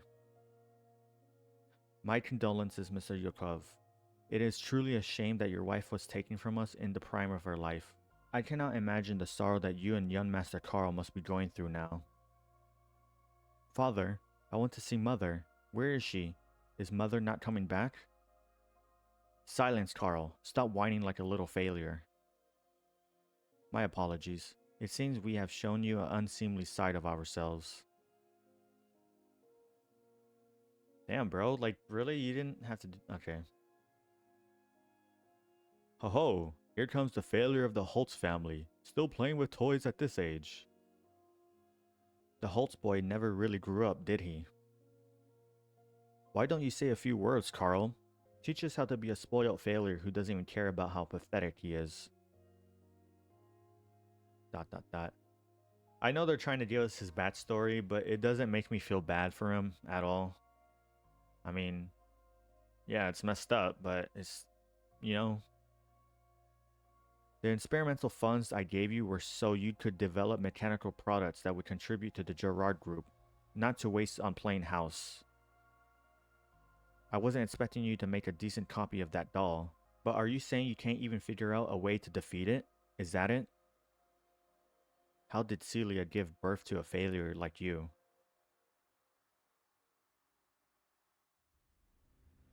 I am Carl Holtz, the heir to the Holtz family. It's one thing if father looks down on me, but for a mere doll to do the same, what right do you have to criticize me? The hands gripping Lynn's shoulders suddenly let go, and then a fist whistles through the air before slamming into the side of Lynn's head. The impact of the fist and her head hitting the back of the chair briefly dazes her. Lynn turns and looks Carl straight in his angry bloodshot eyes. You mad, bro? So the heir to the Holtz family went to all this expense just to capture a mere doll? Doesn't seem very smart to me. And besides, why exactly should I do what you tell me? I can control these berserk robots. I have access to the Gerard Group's latest technology. You've already seen those robots before. They were under my control. Soon, you will too. Carl hits a button on the back of Lynn's chair. The surface of the armrests and the back of the chair slides open, revealing a dense network of cables within. They coil and wrap around Lynn until she is tightly bound. Right after that, a powerful electrical current pours into her frame. Pain fills Lynn's neural cloud, and she can't help the grunt that escapes her. Carl slowly walks around Lynn until he stops in front of her. You're right, I didn't need to capture an ordinary PMC doll. After all, an ordinary doll wouldn't have given me such an amusing reaction. You, on the other hand, are a different story. After all, you're a ULSD test type with a sensory feedback comparable to that of a human being's. Isn't that right, SIC-012? Lynn hasn't heard the designations ULSD and SIC-012 in a long time. Her pupils suddenly contract as she hears them spoken once again. The experimentation regime she endured as a ULSD was a nightmare that constantly haunted her. She's never revealed that part of her past to anyone else apart from the commander. How did you? Lynn wants to ask just where he learned that information from, but the agony in her frame keeps her from speaking. All she can do is watch as he takes out a remote control, and see him smile coldly as he presses the button on it. Ugh. Streams of data and electrical current slams into Lynn. Her pain is amplified numberless times. Carl's body seems to distend away in an instant, only to pull back in front of her as though in slow motion. Junt data washes over Lynn like a flood, filling her neural cloud and assaulting her level 2 layer. The tearing pain of the force overwrite process pours into every corner of her frame. Her visual modules shut down amidst the pain, and her vision fills with a cold white light. Lynn struggles to see amidst the radiance, but all that greets her is an endless void. Countless elids appear out of the virtual nothingness, slowly creeping toward her. Things are looking very bad for her indeed. Damn it. The only good thing about all of this is that she has her trusty Auto 12 in hand, and with it, her confidence returns to her. Lynn raises her gun. I cannot die. I will not die. Not here.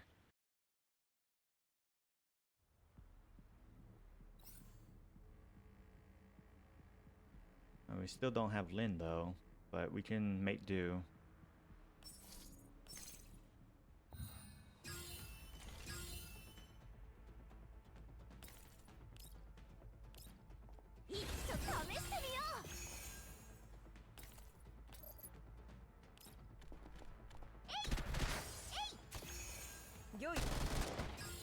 はしません。粉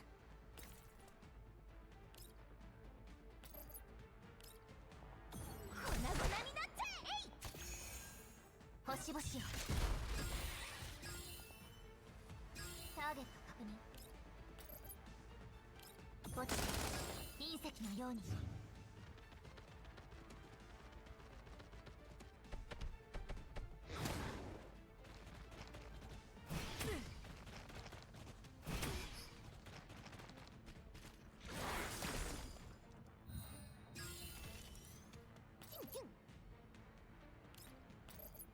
Nice. もういいでしょう。了解了解。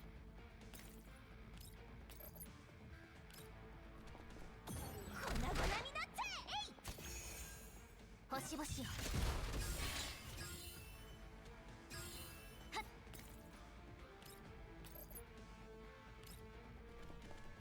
粉々になっちゃえ。これがあなたの最後の輝き。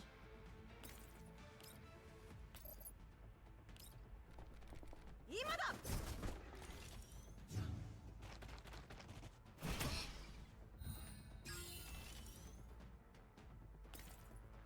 Oh no, can you not reach? Damn, that kind of sucks. 従ってくれ。Wow, never mind.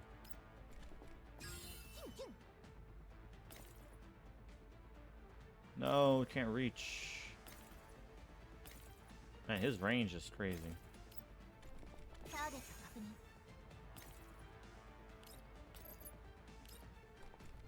墓地はっ。 Hopefully I can, yeah. ターゲット確認。星々よ。これで好きなことをする時間ができましたね。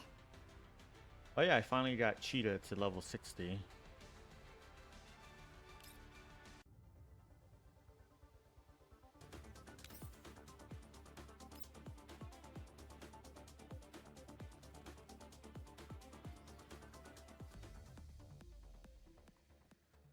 Texas Hold'em, Blackjack, electronic dice, slot machines, roulette tables.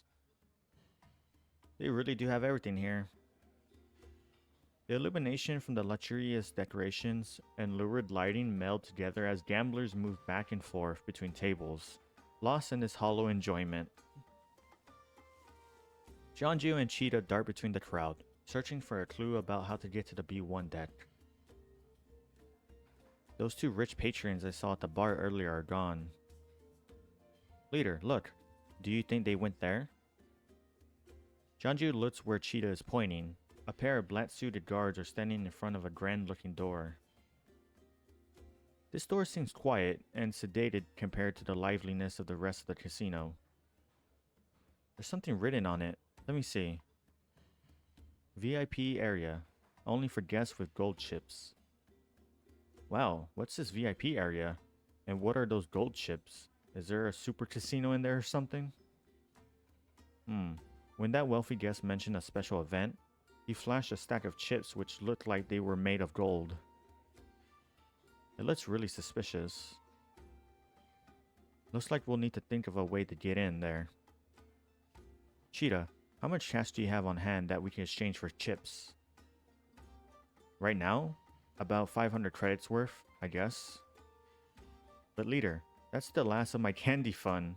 Could you help make up the rest for me? I don't have much cash on hand either. All we can do is hope that gold chips don't cost too much to redeem. Jeonju and Cheetah pull their cash, then head to the casino's cage. Welcome, ladies. Will you be buying chips tonight? How much are the gold chips? The dealer smiles and pulls back the red cloth inside the cage, gesturing to the labeled numbers below. It is as you see. 1 0, 2 zeros, 3 zeros. Holy cow, 5 zeros? So each one is 100 grand? This is insane. You might as well just grab a gun and rob people at this point. Jeonju ignores Cheetah's protests. Her expression is one of sincerity. Understood. I'll buy 2,000 credits worth of chips for now. Thank you. Cheetah squeezes the 2 little chips they just bought in her fist and drags Jianju off to a corner of the casino. Clearly, she has something to say. Is this actually happening, leader? Did our money disappear just like that? And even after all that, we only got these 2 measly chips. Are you seriously planning to win 100,000 credits with a stake of 2,000? I was, actually. Huh? Are you for real? Then we should just hold up everyone here. It would be faster that way. I mean, when it comes to gambling, we'll be totally screwed if we lose just once, right? Cheetah, you've forgotten the most important thing. What's that? You mean like how we can claim anything we lose from Caretaker's caretaker as a business expense? No. What's important is that we won't lose. Saying so, Jianju takes the chips from Cheetah before flipping them into the air and neatly catching them. We are dolls, and that is why we will not lose. For a moment, Cheetah stares blankly at the gleaming confidence in Jianju's eyes. Then she gets what Jianju is hinting at. A wicked grin spreads across Cheetah's face as she rubs up against Jianju.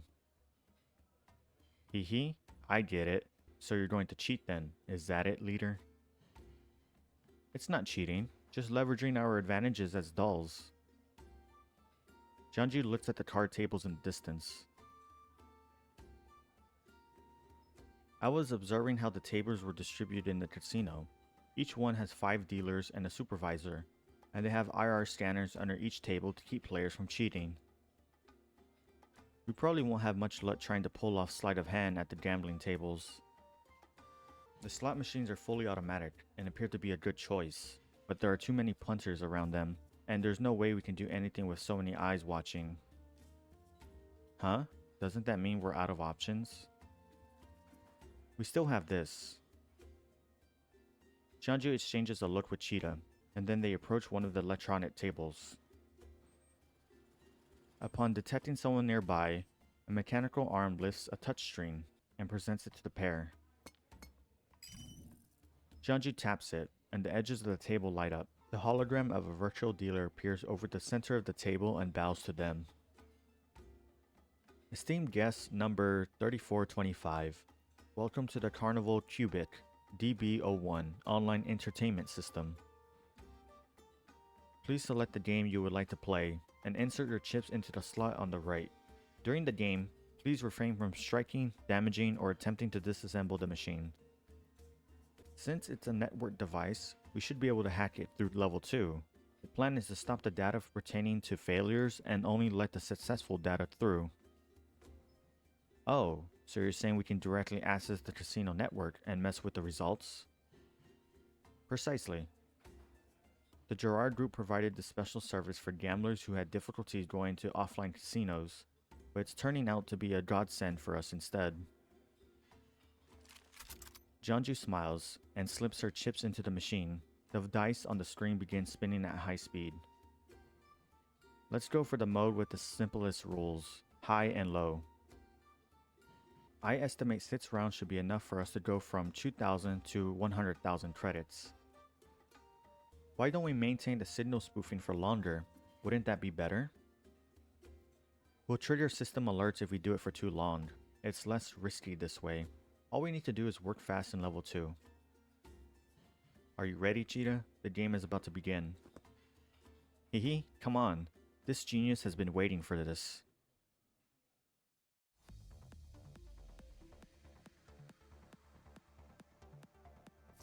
Are these the dice programs for the Carnival Cubic? They're small and square and pretty cute.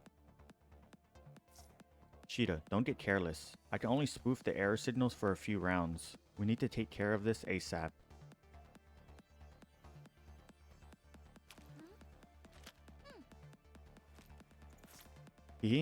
So that means we can gain points, but not lose them? Relax, leader. I won't hold you back. Playing games is serious business for me.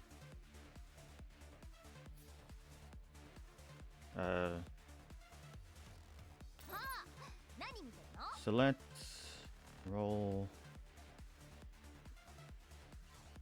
Oh, so oh wow, this is wait.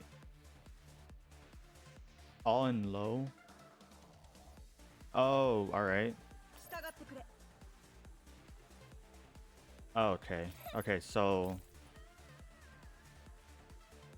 we need to for every each one that comes. Okay, let's try low. もういいでしょ Wow, that is terrible. Okay, let's try for. Let's go for low on this one right here. 了解。 Wow, that was terrible. All right, we're going for low again. うもういいでしょ Wow, wow. 了解。 Okay, we're going for high. 了解。 Okay, we're going for high on this one. うもういいでしょ Okay, 用意。 two of them. That was good. We're going for low on this one. 今だ。 Okay, that was good.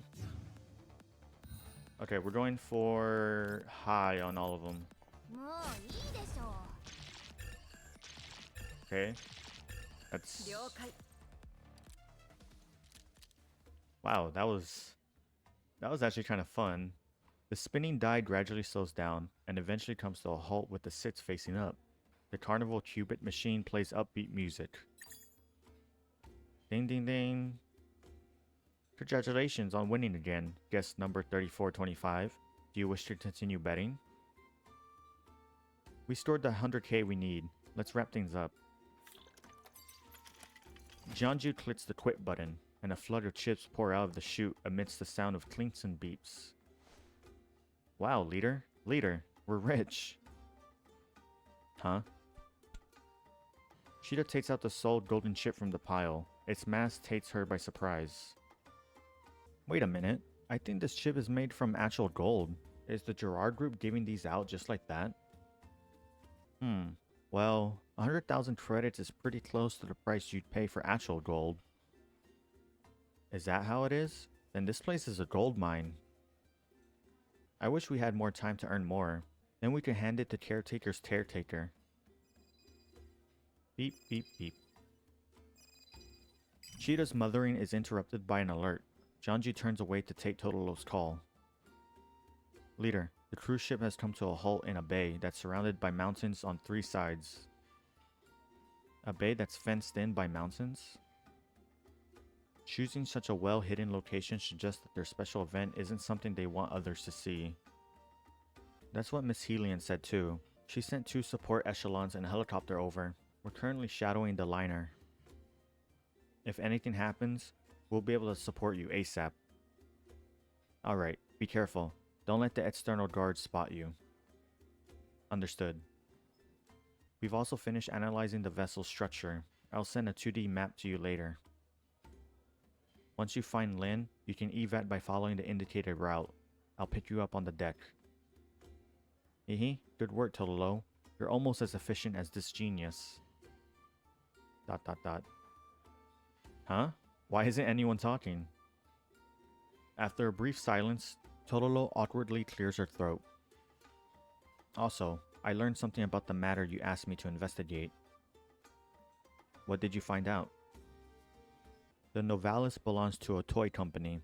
It's a place that the company uses to host charity events, and many media outlets have reported on it. Its CEO, Madame Celia, would often bring her son Carl to these events. The toys Carl created have also made the news. The heir to a toy company. In other words, that Mr. Holtz. That's right.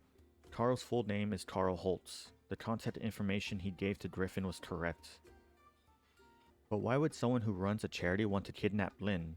Also, the inside of this boat is about as far from non-profit as you can get. You're right.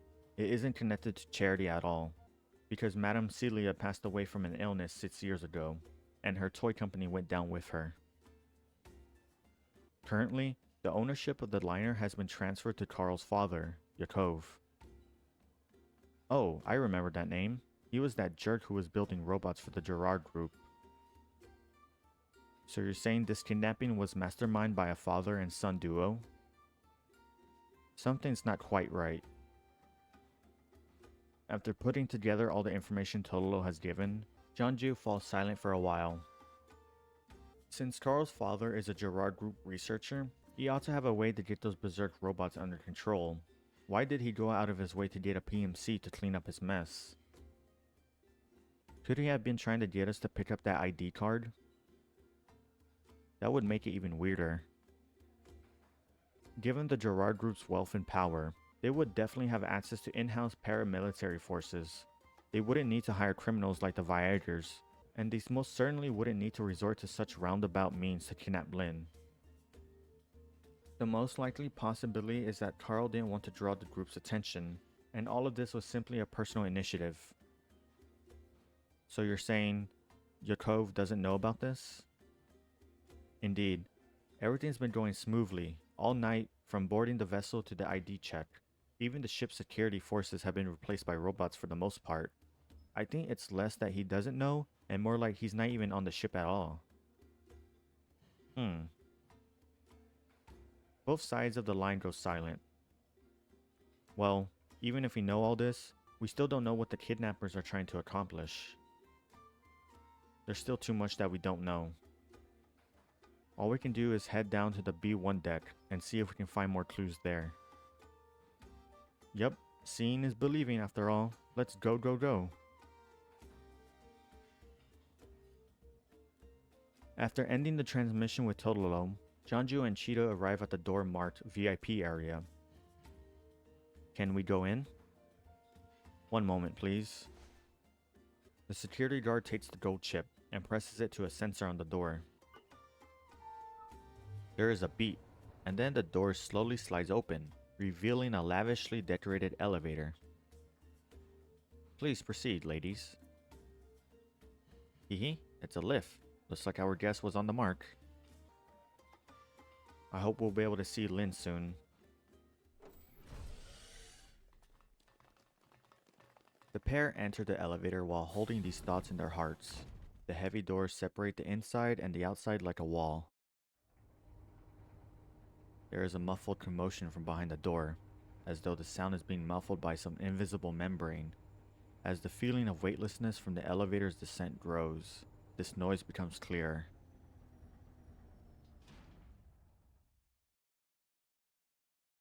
Until the elevator comes to a halt and the doors slowly open.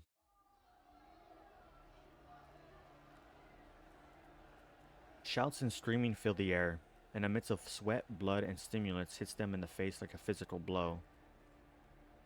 What on earth is this place? Unlike the brightly lit 1F, B1 is dim with blood red lighting. In the center is a huge circular arena surrounded by mechanical fans. Their formal attire cannot hide the bloodlust in their eyes. The sound of cheers and curses blend together, as though this is their paradise of release. And in the arena, a red doll and a blue doll are engaged in combat. The payout odds for both sides fluctuate on the overhead screen, and the shifting numbers have the audience in their grasp. It's as though the entire B1 deck is in the grip of some indescribable frenzy. How could this be happening? ... Don't tell me they kidnapped Lin too.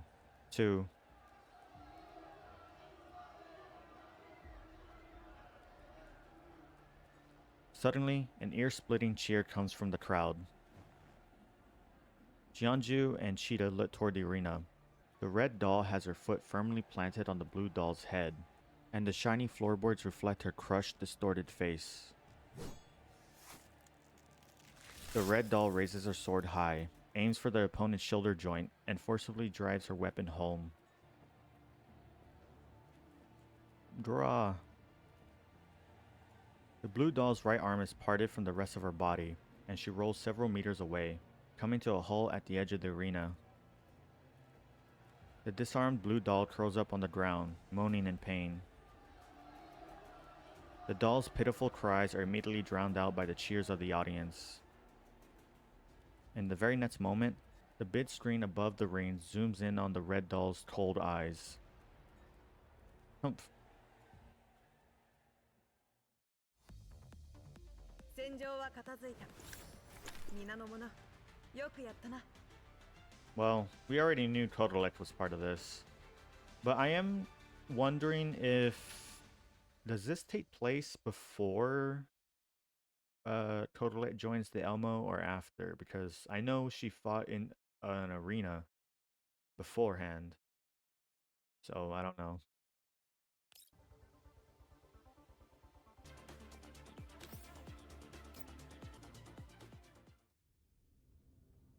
Oi, you awake? Lynn's blank eyes open. She turns her head jerkingly toward the voice. Protocol activated. Target identification module successfully loaded. Awake then, are you? Carl presses a button on his remote. There is a crisp click, and the bindings on the electric chair disengage. Stand up and walk around. ... Lynn stands up and mechanically walks around the room, then awaits Carl's next command. Turn in place, and then sit back down.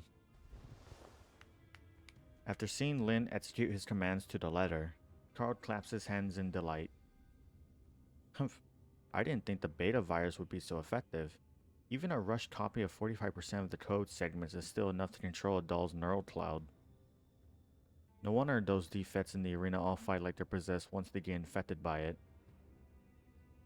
Why did Dad sit on such good stuff like this instead of giving it to me? ... Good stuff?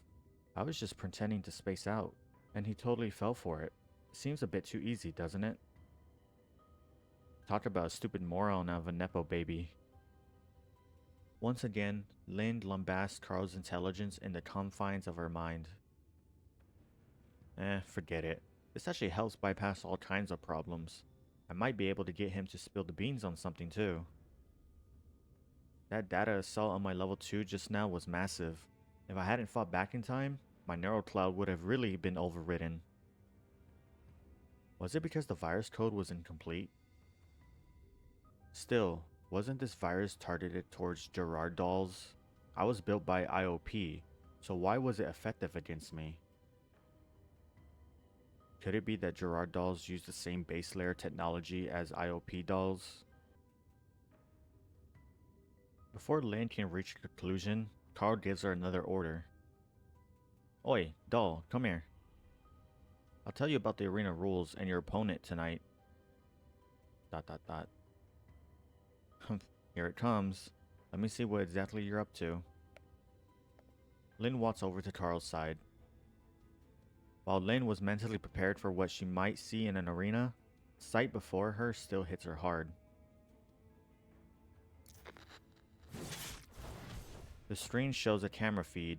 In it, a red-colored doll with bunny ears is viciously chopping a doll on the ground to bits. It exemplifies cruelty, violence, and savagery. Just about every frame of the video matches out Lynn's tolerance for disgust. As you can see, there are no rules in the doll arena. You can use any means to attack and can freely destroy your opponent's frames. Simply put, whoever reduces their opponents to scrap first wins. Carl pushes the pause button. The feed is frozen on an image of the moment when the red doll cuts her opponent in half at the waist. This is your opponent tonight, Kodalek, who's known as KO9 here. When a certain underground doll arena was all the rage in the green zones, she was one of the 2 most popular fighters there. Do you know why that is? Melee combat dolls are rare enough for starters, and her brutal fighting style was most entertaining. And of course, the more thrilling the show, the more the audience loved it. Unfortunately, the real Kodalek escaped during an incident 8 years ago, and it was her partner, the other most popular doll there, who helped her flee. Even though they usually tried their best to kill each other in the ring, they decided to be all buddy-buddy at a time like that. Hehe, dolls make me sick. Despite being created by humans, all they think about is betraying humanity. Forget it. Why am I even telling a doll like you all this? Carl throws up his hands in exasperation. The organization's finances haven't been doing too well recently, so in order to whet the investors' appetite, Dad modified one of Totalet's replica frames into the KO9 unit. It preserves the original Totalet's fighting style to the maximum extent. Even her swing force is a 1-to-1 match. Unsurprisingly, KO9 is undefeated in the arena. It's won 22 consecutive matches so far, and its total winnings are a jaw-dropping amount. This is why I've brought you here. I want you to replace the KO9 and become the new king of the ring. Do you understand what I'm trying to say here? What? So it was for such a stupid reason. That's why I hate unreasonable violence. It takes great effort for Lynn to suppress her desire to throw up. No, now's not the time to fight back. If the commander were here, or even just leader, they'd tell me not to be so impulsive. I need to stay calm. The way you are now makes it hard for me to tell how much is actually getting through. If you understand, repeat what I just said. Understood. My mission is to help you destroy the doll that your dear father went to all the effort to build. Yes, good. Carl nods in satisfaction. That tone, though, it sounds strange. Is sarcasm a factory default setting for you? Never mind, it doesn't matter. As long as you blow KO9 apart with your shotgun, the audience will go crazy over you, and you'll become the new star of the underground with countless fans and followers. Meanwhile, I'll have the grounds to talk terms with Father. I'll have proven that I can influence the family business, and that I'm the one who deserves to operate Mother's cruise liner. How's that? Isn't that a win-win plan worthy of a genius? ... Carl looks at Lynn's blank face and seems a little disappointed. Father was like this too. He either mocked me or ignored me every day. Go ahead and talk. It doesn't matter if you're sarcastic or not. This is just too boring. For instance, don't you have any questions you want to ask me? Right, just ignore those unnecessary orders and ask what you want. ... You just said that having me get rid of KO9 was just one of your goals, right? So firepower wasn't the real reason you picked me.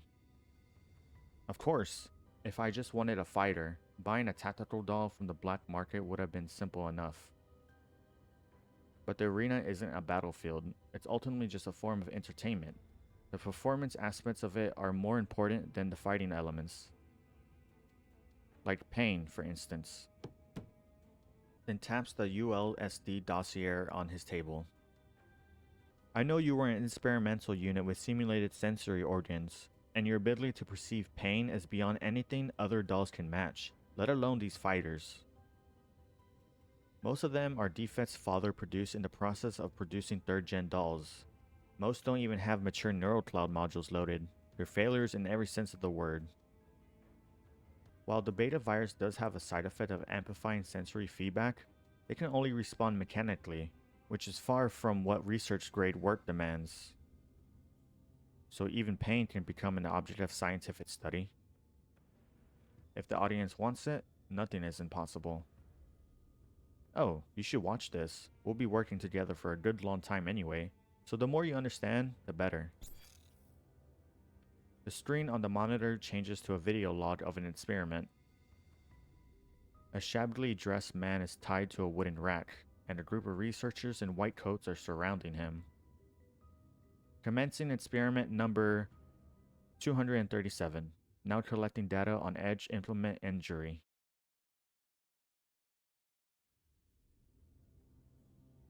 The researcher raises a scalpel and jabs it into the test subject. Blood sprays out and covers the screen. The test subject's screams echo through the chamber, while the researchers look down at their clipboards and scribble notes, as though all of this was just a footnote to completing their experiment. Experiment number 237, Control Group. Begin procedure. The screen shifts. The test subject is now a doll. Ugh. A researcher jabs his scalpel into the doll's arms, once, twice, over and over again, until he has produced suffering like what that human endured. What? Why were they doing this? Lynn feels her neurocloud temperature spiking. If what she saw before was merely nauseating, what she's looking at now, it fills her with utter boiling rage. The image of the test subject doll defocuses, disintegrates, then comes back together before her eyes, over and over again. The lingering pain from the virus awakens, traveling through her frame until it converges on her right arm. It's as though the scalpel has passed through the screen and is stabbing through her synth skin. Ow, that hurts. The last time I felt that was when... Lynn squeezes her eyes shut. Memories pour in like a tide. Those days and nights laced with the scent of antiseptics and all the helplessness and misery suddenly feels exceptionally real to her. She remembers the blindingly bright surgical lights, the ice-cold slab, the aloof looks on the researchers' faces, and the way she curled up from the pain. She remembers the questions she used to ponder back then. What did I feel back then when I was chosen as a test subject? Was it despair, fear, discontent? No, back then, I wasn't even self-aware enough to ask myself these things. I even thought that my pain was the whole reason I existed. Just like these test subjects and these arena fighters, they're being treated as tools to be used and discarded by their masters, and they think it's perfectly natural. But I know better now. I know this isn't right. I met people who showed me the truth, giving their all with correct words and correct actions in order to show me that what was done to me was wrong. Lynn recalls the faces of many people, the commander, Kalina, Elian, the others from Frostfall, and many others beside, all friends that she had the privilege of sharing her life with. If she hadn't met them, she would probably still be trapped in a place like this, existing only to suffer like in this video. So this time, it's my turn too. Just then, Carl's voice chimes in, taking Lynn out of her thoughts and back to reality. Hey, you haven't moved a muscle for 3 full minutes. What's the matter? Did you blue screen or something? Was that virus too strong? Did it burn out your neurocloud or something? Crap, I hope not. That would be really bad. A series of rapid knots interrupts his words, and a waiter's voice speaks from outside the door. Master Carl, your father just called. It would be best if you attended to it immediately. What? Carl's face falls instantly. He rushes over to the door and flings it open. The waiter on the other side is startled by the forcefulness of his actions. What did he say? Your father sounded quite angry, and he said he was on his way back, so I was worried that he might have found out about your plan. Didn't he go to Livy with his staff to prepare for the technical summit? Didn't he say it was very important? How could he spare the time to come back? I'm not very sure. Damn it, damn it, damn it. He's always ruining things for me at the most important moment. Take me to the deck right now, and think of a way to delay him. The door slams shut with a loud bang, and the voices of Carl and the waiter gradually fade into the distance. Lynn breathes a sigh of relief. Phew. And here I was thinking about how to get rid of that arrogant young master. That phone call sure came in time. After that, Lynn connects herself to the command console and begins planning her next move. Fortunately, I still have the virus data that I copied from the mansion robots. Since the robots going out of control was caused by a virus, then uploading it to all the security robots on the ship through the central command console should trigger an uprising too. Once they all go berserk, I'll wait for the right moment to lead the dolls out of here and make our escape. Lynn looks at the clock on the wall and the endlessly progressing flow of time. While there are still many variables in the plan, given the situation, she'll just have to take things one step at a time. I don't have time to decrypt the security routine. I'll just have to break through it by force.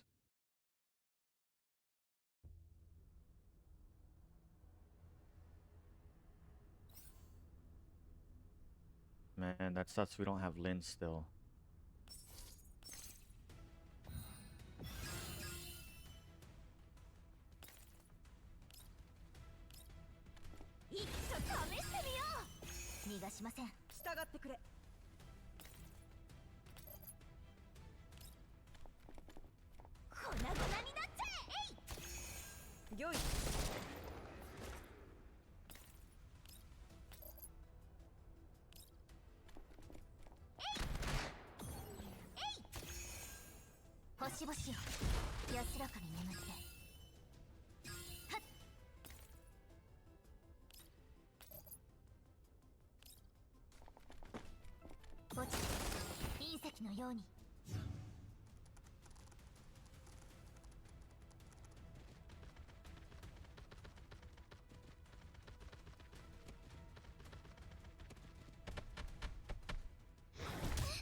Really?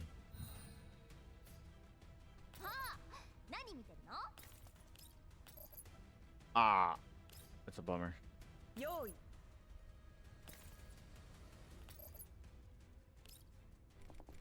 了解 Oh yeah, don't get too close to that guy.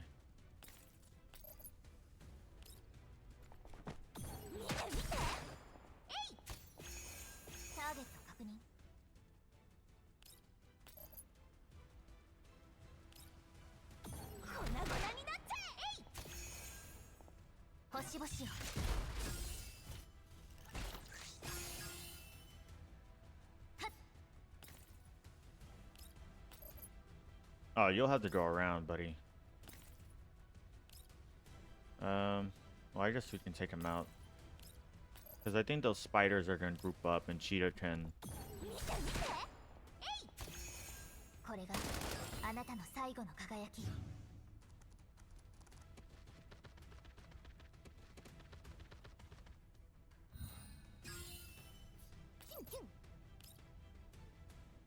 Really? Wait, what? Damn, she can't... Or, I guess just throw him right here. Or back up a little bit first, then throw him.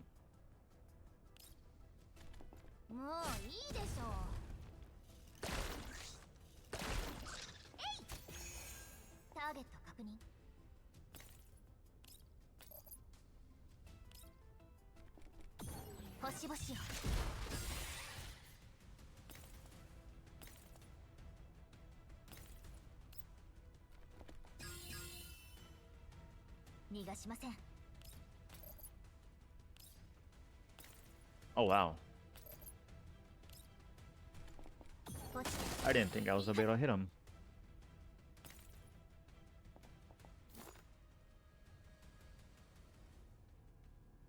If only Leader and the others were here. Doing this by myself is a pain. Fortunately, the virus is already doing its thing. A few more minutes and the ship's defense systems will be completely paralyzed. Maybe I can use this time to find the exact locations of the imprisoned dolls. Let me see. The database should be here, right? Ah, I found it. It's a blueprint of the ship's internal layout. And what are these next to it?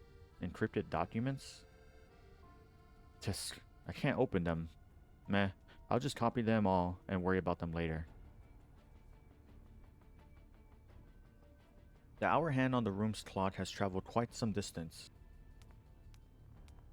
The sound of hard leather shoes on metal passes is audible through the door, accompanied by Carl's cursing. You useless bastard. Why did you make such a big fuss even though nothing happened?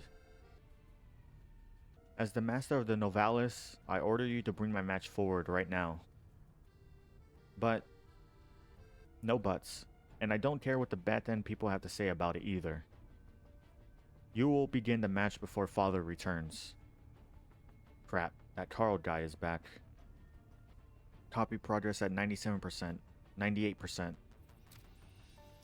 Lynn's fingers fly across the keyboard, her eye darting between the monitor and the door faster and faster.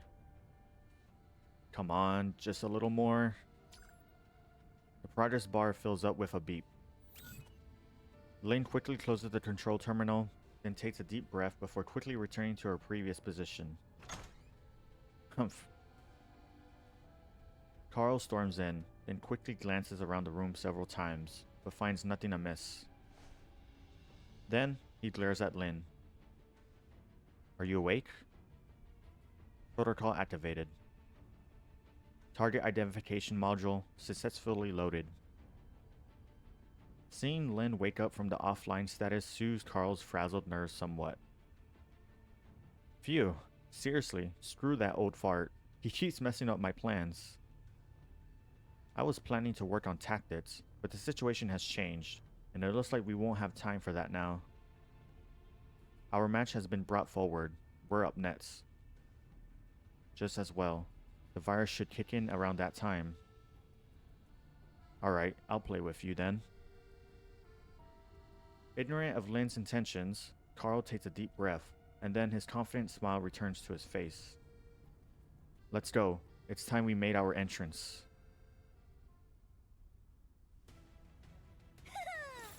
私がいれば何も心配なし。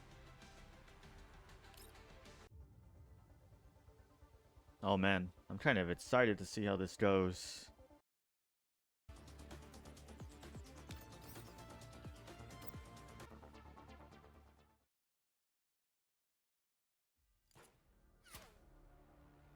Bane. The red doll easily evades the last shot. The blue doll loses its other arm and stumbles back, its net spewing sparks. The red doll lunges forward, swinging her sword at the blue doll's vitals and delivering a fatal blow. Yeah. In the next moment, the blue doll kneels over, and the red doll ruthlessly stomps her underfoot. With the battle decided, the roars from the audience grow louder and louder, waves of sound echoing inside the compartment. Finish her! Finish her! Target destruction command. Load complete. Yurt. The red doll drives her hand into the blue doll's chest, and with a burst of strength, she rips out her opponent's still glowing heart. There is a crunch of electronic components splintering, and then the arena is filled with deafening screams. Oh, jeez. In response to the audience's cries, the red doll raises the fragments of her opponent's hearts into the air. Then, she turns and vanishes backstage. Leader, was the purpose of bringing all those dolls aboard the ship just so they could be thrown into this underground arena? I can't accept this. This is too much. How could something like this happen? I didn't expect the people behind the doll arenas to still be going strong. Looks like that crackdown operation from back then didn't get rid of them. What do you mean by crackdown operation? Were there places like this before? Yes, I heard that doll arenas like these used to be really popular in green zones for a while. Back then, they were run by mobsters, and the purchase, modification, and smuggling of dolls on the black market was very common. But ever since StateSet began their doll arena crackdown operation in 2067, such organizations began to decline, and the government began strengthening regulation of the use of tactical dolls. From the looks of things, they're back. They just fled to the border between the green and yellow zones. So those jerks from back then are walking around without a care in the world now? This isn't right. We can't be sure. Perhaps the mobsters were replaced by the Gerard group. Perhaps both sides reached an agreement to split the profits. The one thing we do know is that the people in charge of the arena are now in the Gerard group, with their massive influence, power, and resources. The casino above us? No, I should say this entire cruise liner exists for the sake of this underground doll arena. Jianju looks towards the arena. Workers are clearing up the doll wreckage from the arena. The sight makes Jianju's voice more somber. There's no telling how many dolls have suffered like that in this place. We were lucky to be able to live under the protection of Griffin, but we simply didn't know enough about the dark side of civilized society. Now that you mention it, since this cruise is for members only, all the people it serves are definitely wealthy or powerful, right? Maybe Gerard uses places like these to gain political leverage on them. Correct. I'm sure there are many deeply hidden dealings here that we haven't discovered yet. Damn it. I wish I could reveal all of their bad deeds to the world. Hey, who turned out the lights? Suddenly, the lights above the audience seats go out one after another, from the outside inwards. In the darkness, a shaft of blinding light descends from above, illuminating the host. Ladies and gentlemen, welcome to the AV Novalis. Our Queen of the Ring KO9 will be taking a short rest, and she will return to give you an exciting show later on. To all of our guests who wish to wager on the outcome, please proceed to the right of the ring within 10 minutes, and place your bets with your gold chips on hand. Just, no wonder you need gold chips to get into this place, so that's what they're for. I'm sure many of our honored guests who have lost their dolls during the course of tonight's arena matches, and as such, we have a special offer for you. All guests who have fielded contenders against KO9 tonight are entitled to a free trial of the Gerard Group's latest batch of prototypes, codename GNL Beta, and enjoy the highest possible discounts tonight should they decide to purchase them. The host claps, and a carefully crafted advertisement trailer appears on the bid screen. Rows of specially modified dolls walk into the frame, ranging from domestic models to entertainment types and everything else in between, each of a different make and appearance. The only thing these dolls have in common is that they all have the same empty eyes as KO9 does. As you can see, the dolls from the GNL Beta batch have blank neural clouds, and their default beta programming makes them completely obedient to your instructions. That means they won't complain, won't refuse orders, and they definitely won't betray you. You can customize them to suit your personal preferences and needs, or allow them to be freely used. Oh man, dude, I'm getting shivers right now. Of course, domestic models will have all combat functionality removed, so you can rest assured that your product is absolutely safe. Oh, does that mean they won't even try to fight back? Bro, what? Of course. The host's voice slowly fades away, only to be replaced by twisted cheers and shouts from the audience. Some people are already planning on how to make full use of their new acquisitions. All kinds of deviant discussions filter through the air and make their way to Jeonju's and Cheetah's ears. Holy crap, are these people all perverts? I can't take it anymore. Leader, can I go and teach them all a lesson? Calm down, Cheetah. We haven't found Lin yet. Also, we learned something from that little speech just now. At the very least, we now know why the dolls in the arena all seem so strange. Turns out they were under control of a virus. We need to prepare for the possibility that Lin has also been controlled by that virus. Snap. The spotlights come on again, illuminating the freshly cleaned ring. Alright, after the short intermission, it's time for what we've all been waiting for. Since our next contender will be using firearms, we urge all guests to stay beyond the boundary line lest you be injured by stray rounds. Light red pans of bulletproof glass rise from the area around the ring, blocking it off from the audience. And now, introducing the Queen of the Ring and her challenger.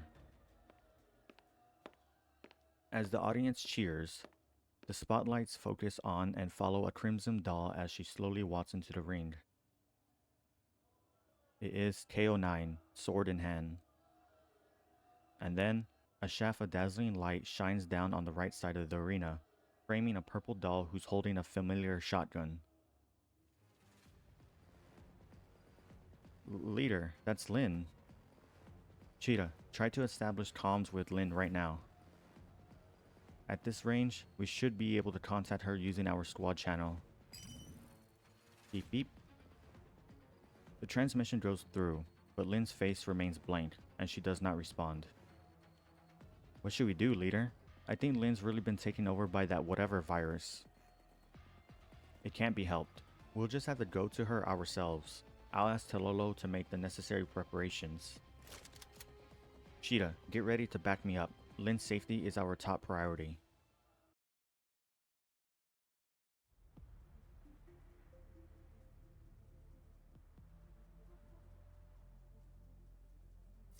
Hello? Hello? Leader, I'm not getting a reply from Lin's communicator. Not good. They're about to attack.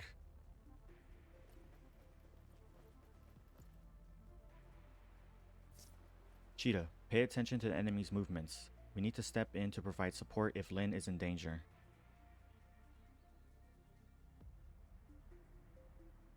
I think just for this, I'm gonna have only Jeonju and Cheetah. ハロー飼育員 Okay. 従ってくれ。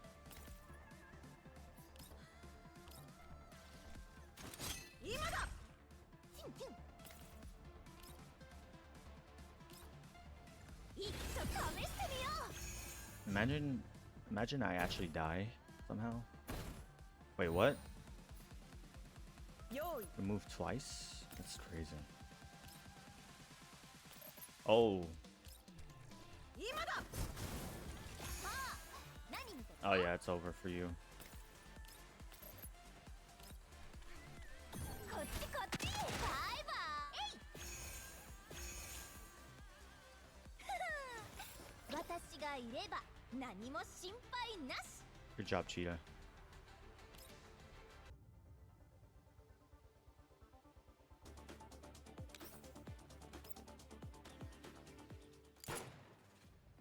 Kaboom!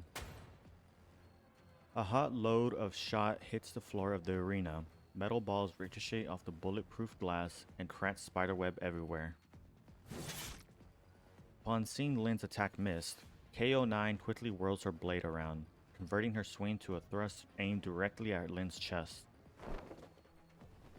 Lin steps diagonally backward and barely avoids the strike. The KO9's sword tip grazes her arm and leaves a dark red wound. That hurts. Fortunately, my tactical BDU's made of strong material, so only my synth skin got nicked. Otherwise, I might have lost the entire arm. KO9 clearly doesn't anticipate her opponent avoiding her otherwise fatal blow, because she freezes up in surprise. However, she quickly changes her stance and resets her sword, ready to launch another attack. Lin's feet keep moving, and she dodges a series of attacks before pulling away to make some space between them. Why is she so damn fast? Is she actually a rabbit or something? She's been on me like Sabrina on dinner ever since the battle began. I haven't had a chance to counterattack at all. Even if it's because of the beta virus, that kind of tendency is just scary. Lin carefully studies KO9's every move as she works to get her breathing under control while shifting her center of balance and keeping her finger on the trigger. Don't panic. Lin and Cheetah are in the audience. All I need to do is draw this out until the robots go berserk. I'll open fire the next time she rushes me. Should be able to find an opening then. Yurt. Now. The moment she sees KO9 raise her sword, Lin pulls the trigger without hesitation. A wall of shot spews from her gun's barrel and slams into KO9's weapon with the crisp sound of metal on metal. Although KO9 evades most of the metal balls with preternatural speed, one of them manages to punch through her shoulder.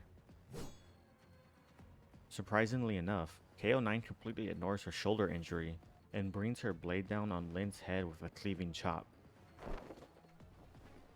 Lin rolls back and out of the way, once again evading the attack by the skin of her teeth. No wonder Carl said something about wanting to improve the beta virus's sensory side effects. She's clearly nowhere as sensitive to pain as I am. How's that even fair? Ah, it can't be helped. Time to go full auto on her. I'll just have to fix your frame once we get out of here. Lynn takes a deep breath, then decides to max out her power output. A curtain of red-hot lead instantly blocks off the way ahead of her. KO9 steps aside and dodges each and every pellet headed her way. Then she reverses her grip on her sword and rushes Lynn.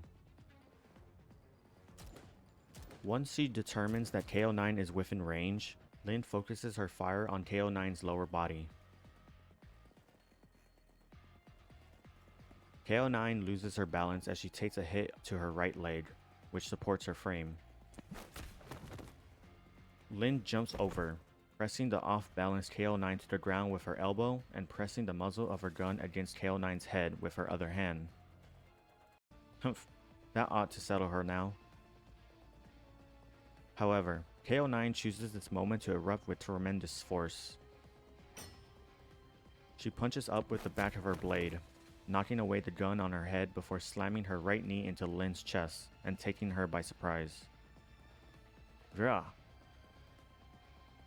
Pain radiates through Lynn's chest as she staggers back while panting heavily.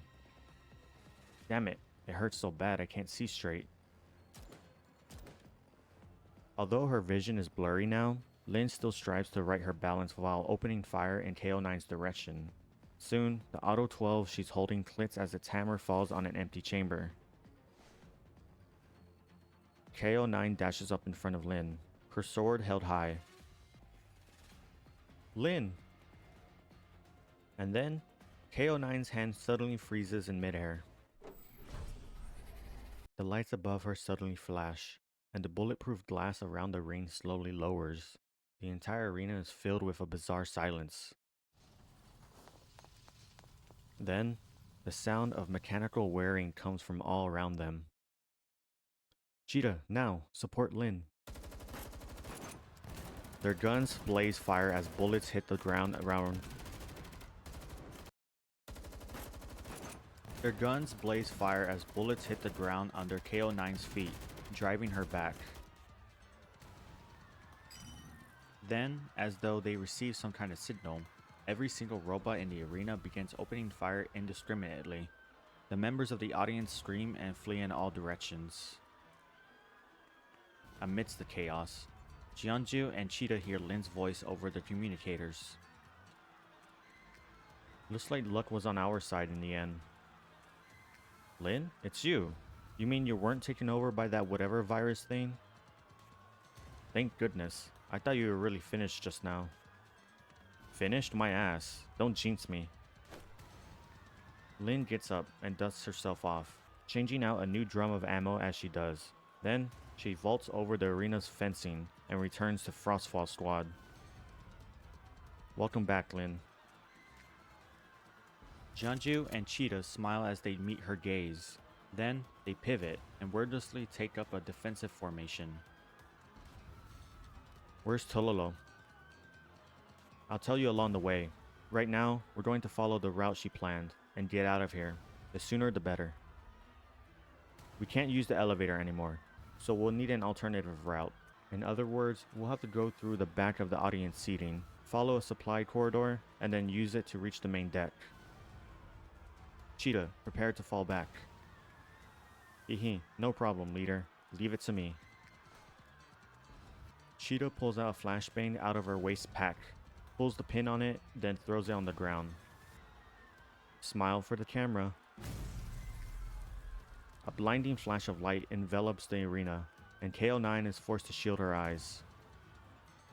When she can finally open them, all KO9 can see is the trio running into the back of the seating area. Automatic loading. Pursuit command. Target identification successful. Still looking in the direction where the trio have fled, KO9 stands up once again and gives chase.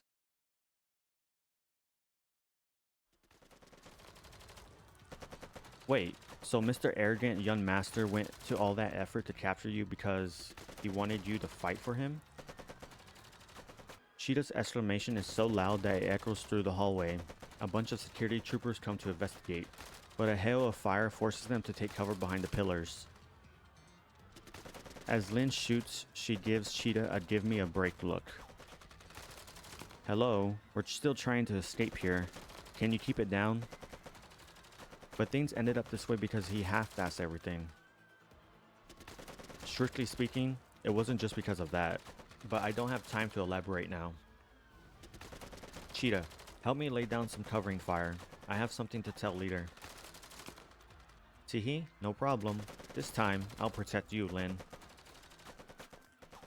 Cheetah flashes an OK sign, then moves up to the head of the formation.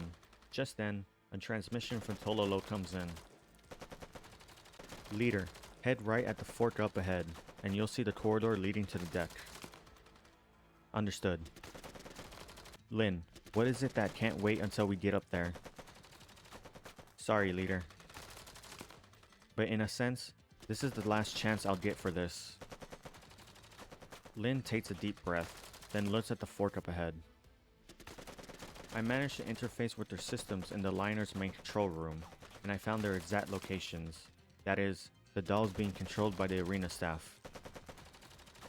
I want to take them with us. What?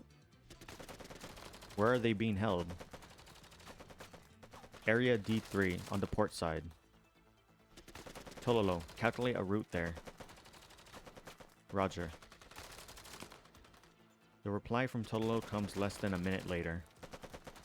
The left path from the fork ahead leads to Area D3, the exact opposite way from the exit, and ship security is closing in on your location. It would be a risky course of action. If Gerard Group reinforcements arrive quicker than we can move, things will be even worse. What do you want to do, Leader? Jeonju doesn't reply, only tapping her terminal with her index finger. Lin, I'm fairly sure you've prepared yourself for this possibility, but I must remind you that if we choose to commit to this course of action, we might not be able to complete the objective or ensure everyone's safety. Even so, do you wish to proceed? Yeah.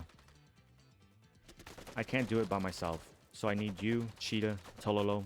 I need all of Frostfall to help me out. You don't say things like this often. There is a short silence. Jeonju looks Lin in the eyes, as though she's come to a decision. Understood. Change of plans, Frostfall squad. We're heading to Area D3 to rescue the captured dolls. ... Lin blinks in surprise as she stares at her squad leader. The mental image she's always had of Jeonju is someone who has always been cautious and diligent. Yet, she has agreed readily to Lin's request. Lin can see a trust which needs no justification in Jeonju's eyes. Oh? So we're going to be doll saviors now? Awesome. I always wanted a halo.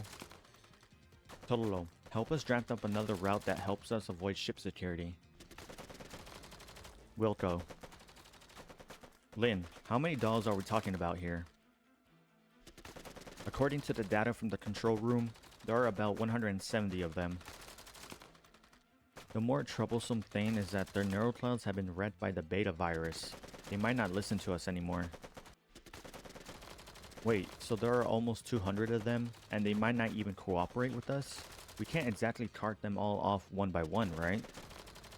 Also, even assuming we got them into a position to be evacuated, we wouldn't have the time or cabin space to evacuate them all. Jeonju opens her terminal and begins thinking as she studies the ship blueprints. The dolls are all at the stern of the vessel. If we could trap the enemy amidships, it would give us a lot more time to work in. Cheetah looks over Jeonju's shoulder and studies the map. Then she points at the red shaded area at the middle rear of the vessel. Leader, why don't we blow up the central fuel tank over here and cut the ship in half? That way, we can separate the part where all the dolls are. Oh, wait. You want to blow the ship in half? Do we even have anything powerful enough to do that? Hehe? Have you forgotten this genius's forte? Cheetah produces a little ball out of nowhere and tosses it up, a wicked glint in her eyes. Ta-da! Behold, my remote bomb. At last, a place for it to see proper use. Anyway, give the order, Leader. That bunny-eared doll is coming after us. Jeonju's gaze hardens as she focuses on the incoming figure in red. She quickly judges the feasibility of the mission and makes a decision. Cheetah, plant the explosives at the central fuel tank. Watch for a chance to set it off, but only after Lin and I arrive. Got it. Tololo, contact Miss Helion right now and have her send more backup. Once we scuttle the ship, we'll need people who can manage and move the part of the vessel where all the dolls are. Understood. Lin and I will stay here to lure the enemy to the other side of the ship. We'll buy time for Cheetah, Tololo, and our backup to arrive. Causing chaos should be Cheetah's strong suit, right? Still, tusk. Never mind. This sort of thing is alright from time to time. Lin reloads her Auto 12, then focuses her gaze on the incoming KO-9 before pulling the trigger.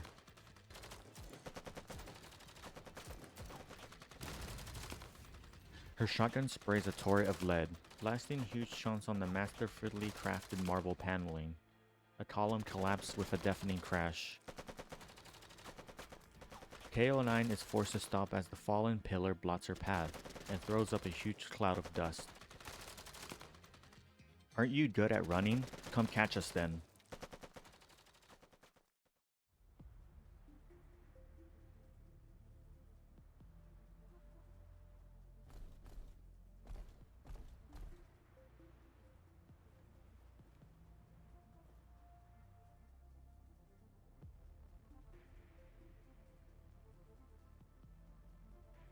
I saw something over here. Look at that. Yeah, there we go. Get that. So I did buy some collapse pieces and some pulls to get Lin. はーい And we actually need, we need all 4 of them. So we're gonna get all of them. ターゲット確認 I did upgrade her. She is level 60. Her 早 gun くして is purple and about like level 50 something. I didn't have enough. But let's actually see, what is this? Ooh.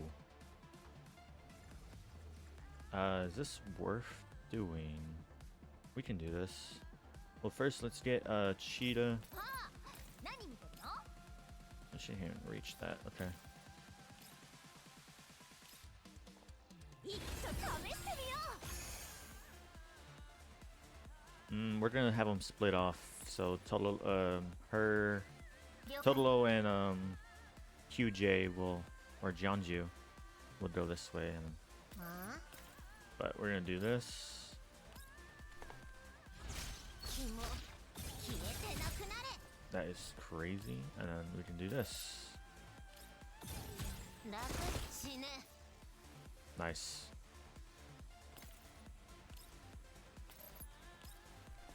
今だターゲット確認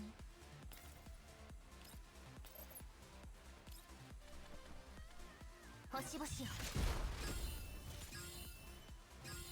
逃がしません I do want to try to get that, so.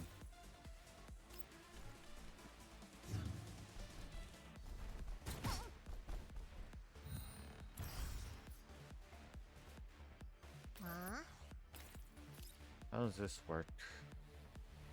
Oh. Oh well.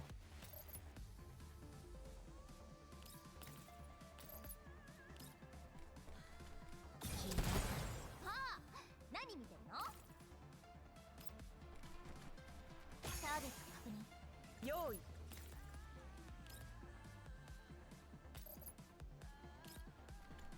それがしか守る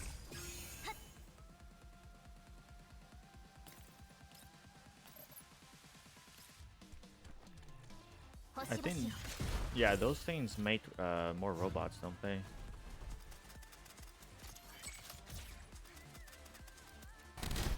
Yeah, it's annoying.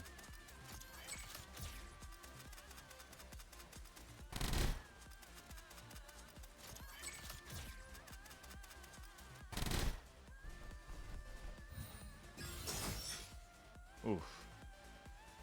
want to get this first.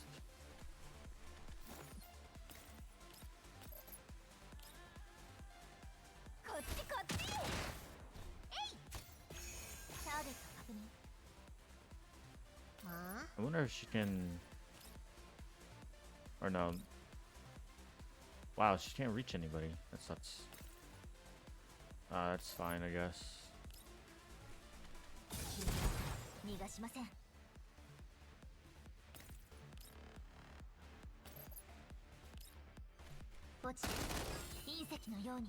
I mean, they're gonna have to catch us, so... I don't think they can move that much.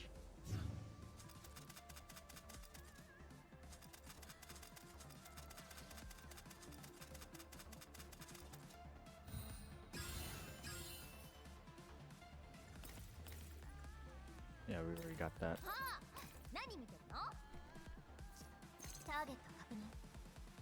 従ってくれ。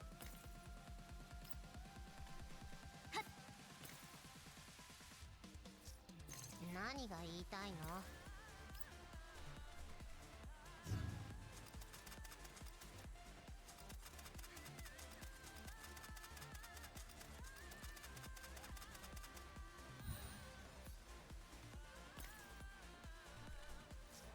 了解。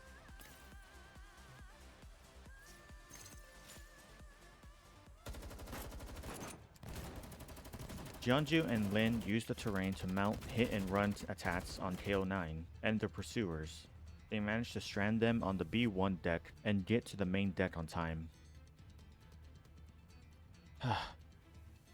It's almost time. Are Cheetah and Totolo ready yet? The plan's going smoothly, and our backup is in place. Head to the pickup point now. The pair run toward the center of the ship, where they find Cheetah waving to them happily. Over here, over here. This time, I was faster than you and Lin.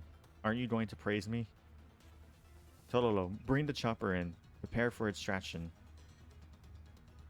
Jeonju pulls Cheetah behind her and looks up. Totolo pilots the chopper toward the three of them. It comes to a halt at the very last moment, the rotors churning up waves on the surface of the water below. The cabin slides open, and Totolo pokes her head out to throw a rope ladder down to the three of them. Come on. Just then, there is a loud crash, and KO9 bursts out from a nearby hatch, her eyes aglow with crimson rage. She tightens her grip on her sword, and immediately lunges at the three dolls. Now, Cheetah, blow the charges. Hehe, you're just in time. Cheetah squeezes the button on her detonator, and her bombs detonate the central fuel tank. A massive column of flame shoots into the sky, and dyes the darkened sky a dull red.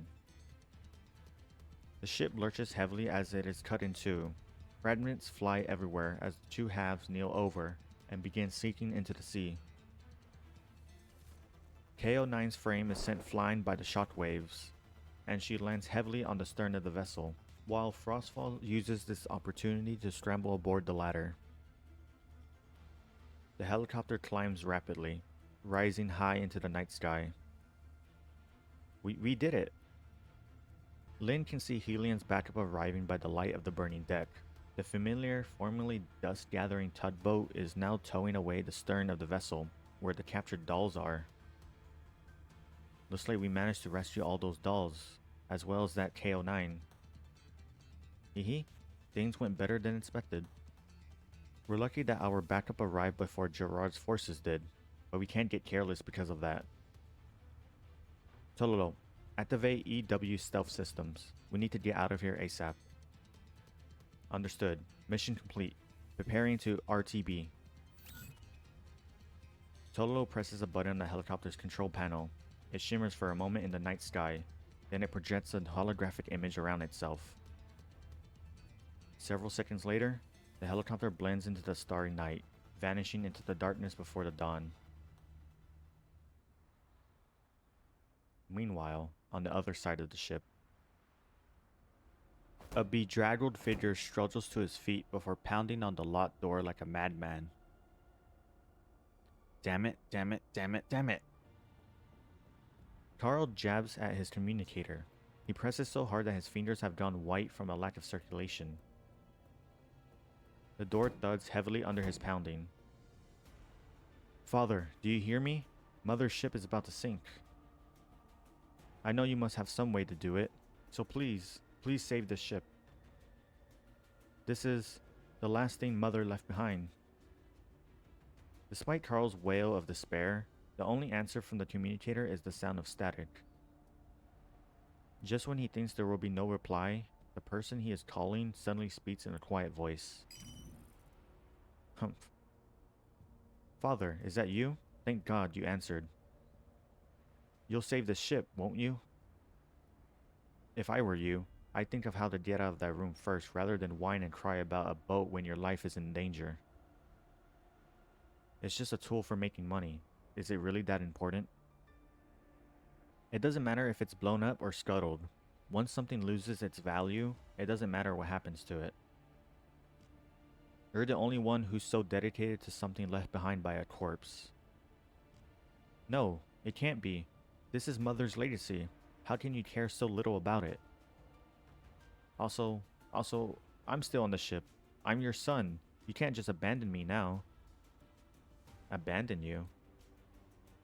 Yakov can't help but snort derisively at Carl's naive plea. My biggest mistake was not abandoning you after realizing that Celia has raised you into a failure, and even going as far as to give you chance after chance to prove yourself. Including this one. What do you mean? Are you saying you already knew about my plan? But when did you... What do you think? Did you really think you could have entered the control room with just your meager access privileges? And as it turns out, not letting you in was the right thing to do. I placed you in charge of things just once, and you fucked it all to hell. Not only did those PMC dolls run circles around you, they also managed to steal all the data in the main control room. And now, they even got their hands on our 170 Gladiator dolls. Exactly what do you think qualifies you to talk terms with me? You are the one who sank this ship, and you did it with your own hands. Yakov's judgment is like a cold blade, sinking deep into Carl's heart. Carl clutches the communicator tightly, muttering to himself, unable to believe what he's hearing. No, it's not over yet. I can remotely trigger those dolls' self-destruct programming. I can destroy the evidence. We can still turn things around. Now I am completely certain that you're even more of a mindless idiot than those dolls. They blew up the remote control server with their chopper before they left. You have well and truly fucked things up now. What? Upon realizing that there is no coming back from this, Carl slumps to the ground. This isn't my fault. Those damn dolls were only able to take advantage of the situation because I didn't get the full beta virus. It's not my fault. If you just gave me another chance... Another chance? You still want another chance? The company's had its hands full dealing with FABN recently. The CEO is tearing his hair out by the handfuls over them. Did you know that? And you choose now of all times to pull off a stunt like this? There will be no more chances for you. Carl's mouth hangs open as he looks at the door that will not open for him. He does not even have the words to deny his father's words. As a child, you fooled around with high-grade parts like they were toys. It was like watching a monkey with a Kalashnikov. After all these years, you're still the same as when Celia was around. You haven't grown a bit. You don't even qualify to be an obstacle for me, let alone my successor. So, once something loses its value, it doesn't matter what happens to it? That includes me too, right? Humph.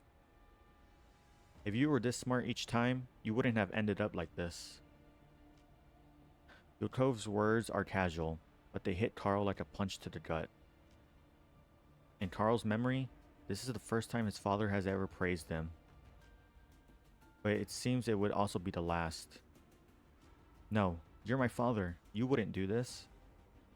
Right? You won't do this to me, right? Everything I did was to make you proud. Ever since Mother died, I've been working hard all this time. Don't bring up that mother of yours. Yukov suddenly explodes with rage. His resentment that has festered for so many years is finally pouring out. I wouldn't even have married that dumb bitch if she wasn't from the Orlog conglomerate. She made a fortune, and all she did was sit on it, making a bunch of worthless toys or donating to charity. Not only did she criticize me for obtaining 16 Labs doll tech, she was even planning to reveal the secrets between me and the CEO to the public, and so she had to die, and good fucking riddance to her. And even after her death, she left someone like you behind. I've been living in her shadow for far too long. You should have died along with Celia. What? So you're saying you killed Mother? Crack. The nearby portholes collapse under the force of the explosion, and glass rains down like hail. Carl's communicator falls to the ground, emitting a shrill aerotone. Carl screams at it, but it will never answer him again, and the roiling flames consume his final words. You extinguished the sparks Mother left behind.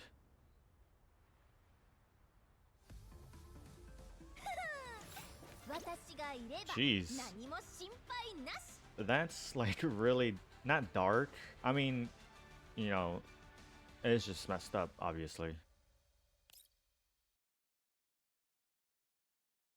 I think the part that made me the most uncomfortable was during this battle, when the host and the audience were talking about the possibility of using the dolls in a certain way, and it was obvious like what they were talking about because of what the text was implying and what Cheetah has said.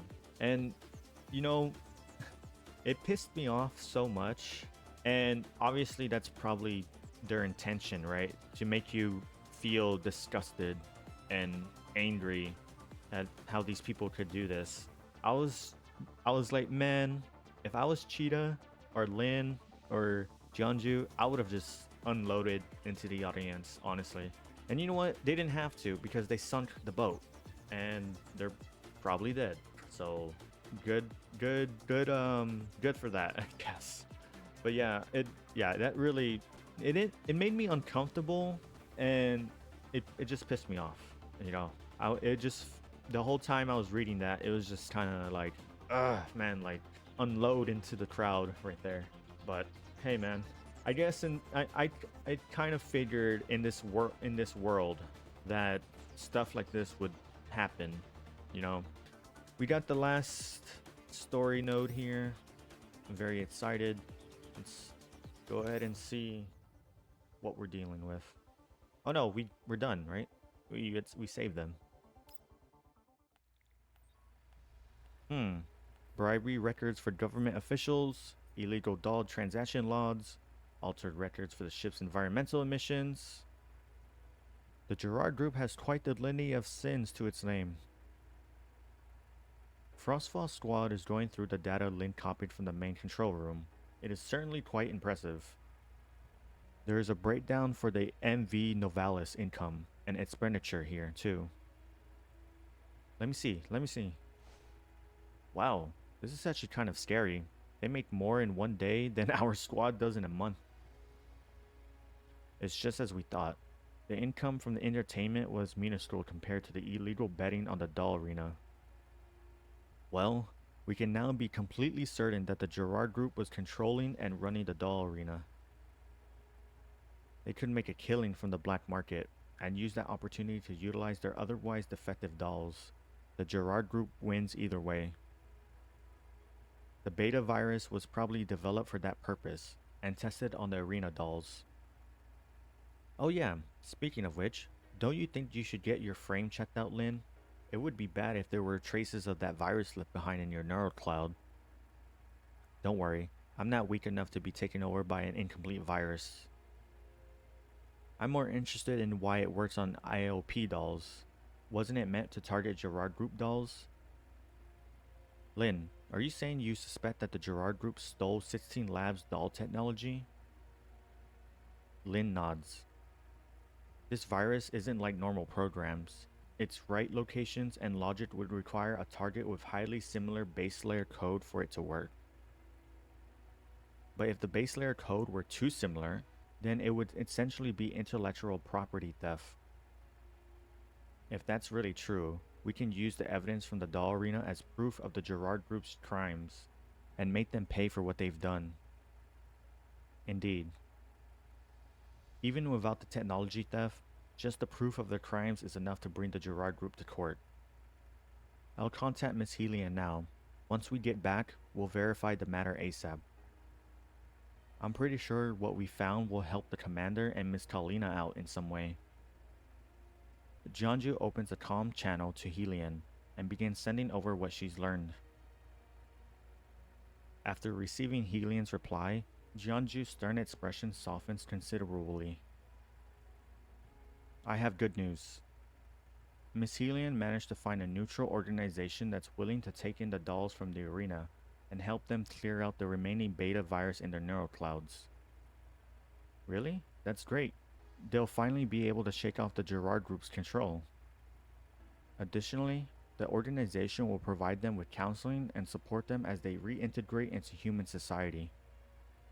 Not only will they be able to remove the Gerard Group's influence, these dolls will also receive a chance to make a fresh start. You did very well, Lynn. ... Lynn doesn't answer, only leaning against the cabin wall in silence.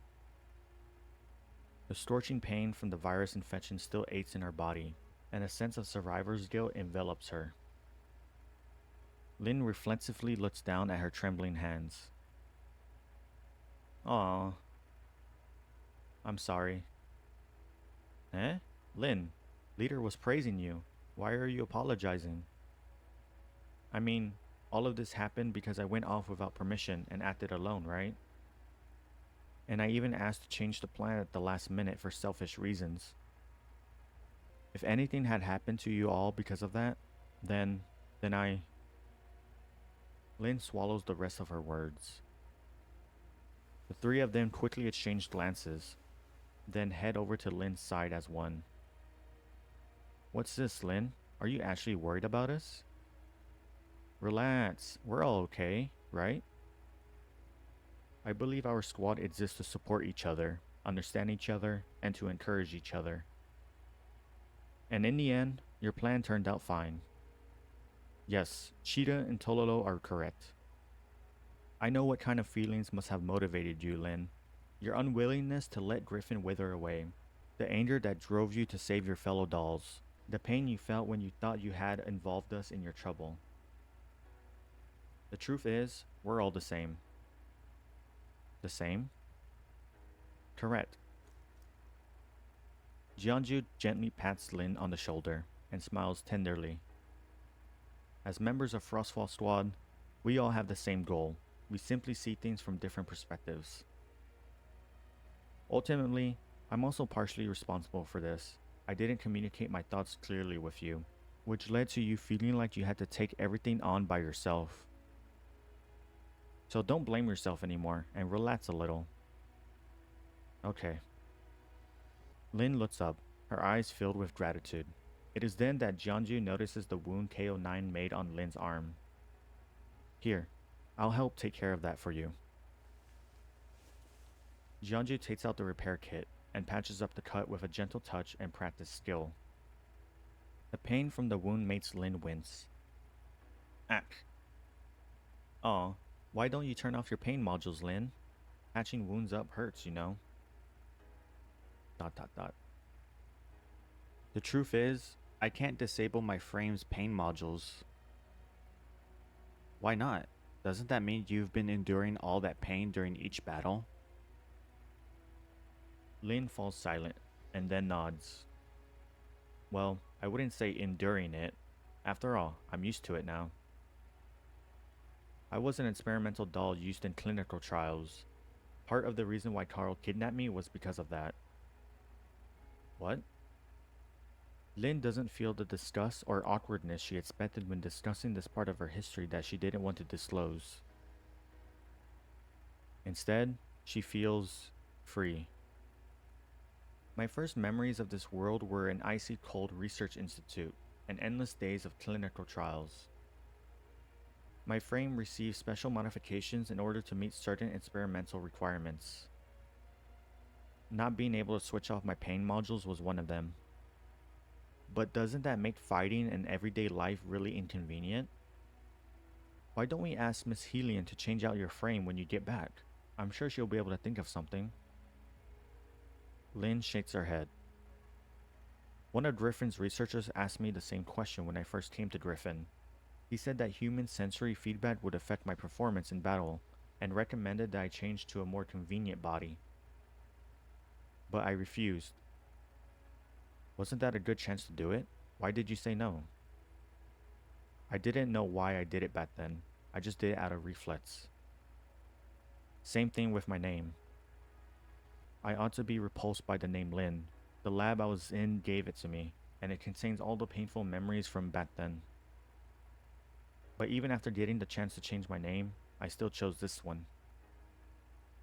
At that time, I didn't know why I was so insistent on it, but now, I think I'm slowly beginning to understand. Lynn looks at her friends. Back then, I thought I existed to be a test subject, and that my pain was the only value I had. To deny this pain would be to deny my entire life, and the reason I had for existing. It was in Griffin that I came to understand the true worth of a doll. And it was my bonds with everyone that helped me realize that I could keep going forward, even while carrying the pain of the past, that I could fight to protect others. I mean, the first step of accepting your past is being able to look it in the eye, right? Lynn. And that's why I won't change my body, and I won't change my name. Frostfall Squad made me feel like I belonged, and you helped me understand my reason for existing. Thank you all for that. A can of cool fruit juice suddenly presses itself against Lynn's cheek. Lynn looks back and sees Cheetah grinning at her, waving a pack of snacks she squirreled away for a moment like this. Aw, don't be so gloomy, Lynn. Frostfall is a home for 4, which means we're all essential to it. Makes perfect sense, right? Just like how you can't leave us, we can't leave you either. That's right. We're only able to handle difficult missions because we have you around. Whether in the past, present, or future, we will always fight side by side. Yup. In order to celebrate yet another perfectly completed mission, let's throw a party when we get back to base. Correction. It will be an after-crisis review meeting. Fortunately, the gold ship that Leader and Cheetah brought back is worth quite some money. Indeed, not only have we solved our current financial emergency, we also managed to come up with a promising action plan for the future. With Tololo's observation skills, the support from Cheetah's items, Lynn's combat power, and my planning ability, we managed to demonstrate exceptional results in rescuing the hostages and have proven that we can handle similar tasks of the same kind in the future. I believe that Frostfall Squad's reputation will soon spread far and wide. Beep beep. The communicator rings. Upon seeing the name on it, Jianju smiles. It's from Miss Helion. Let's take it together. The 4 members of Frostfall Squad look at each other and smile. Then, as one, they press the receive button. As the helicopter rises through the last of the collapsed particle clouds, the warm light of dawn shines on their faces. This is Frostfall Squad. Mission complete. We're heading home. Damn, I really like that. That's man, I really love this story. It was just so good. It's just that I'm just glad the way it ended with them sinking the ship and of course rescuing Lynn. I'm kind of glad that we found out that it wasn't actually Podolek, which is a good thing because I was like, what? Because I figured that maybe this was before she joined the commander. Because I know her and Pidieta were both in the arena, doll fighting arenas. Well, I didn't know about Pidieta. There we go. I just knew Korolek was part of that. So I thought this was before, but no, it turns out, you know, it was just a copy of her. And I'm glad all of those fucking weirdos got what they deserved and are now possibly sinking at the bottom of the ocean. I know that sounds kind of brutal, but I don't give a fuck. I'm so glad they're fucking drowning right now. But anyways, very good event. Really loved it. I'm kind of disappointed that they didn't give us a mission where we used Lynn. I was kind of hoping either here or here they would have done that. I know in the last questionnaire they gave us, I did, you know, include that idea of having them give us one mission where we get to use the new character just to kind of play with it. But I don't know. I don't think they'll do it for every event, but you know, I'm hoping they will. I think it'll be a nice little addition. But really like the event, really good. From what I know, Lynn is going to be really good in the corrosion team, so I'm very glad I got her, even though I had to spend money. And yeah, what are your thoughts on this event? What are your thoughts on the character? If you made it this far, let me know in the comments. And if you liked the video, leave a like, you know, and again, comment that you made it this far. And I guess I will see you in whatever video you watch on my channel. Bye bye.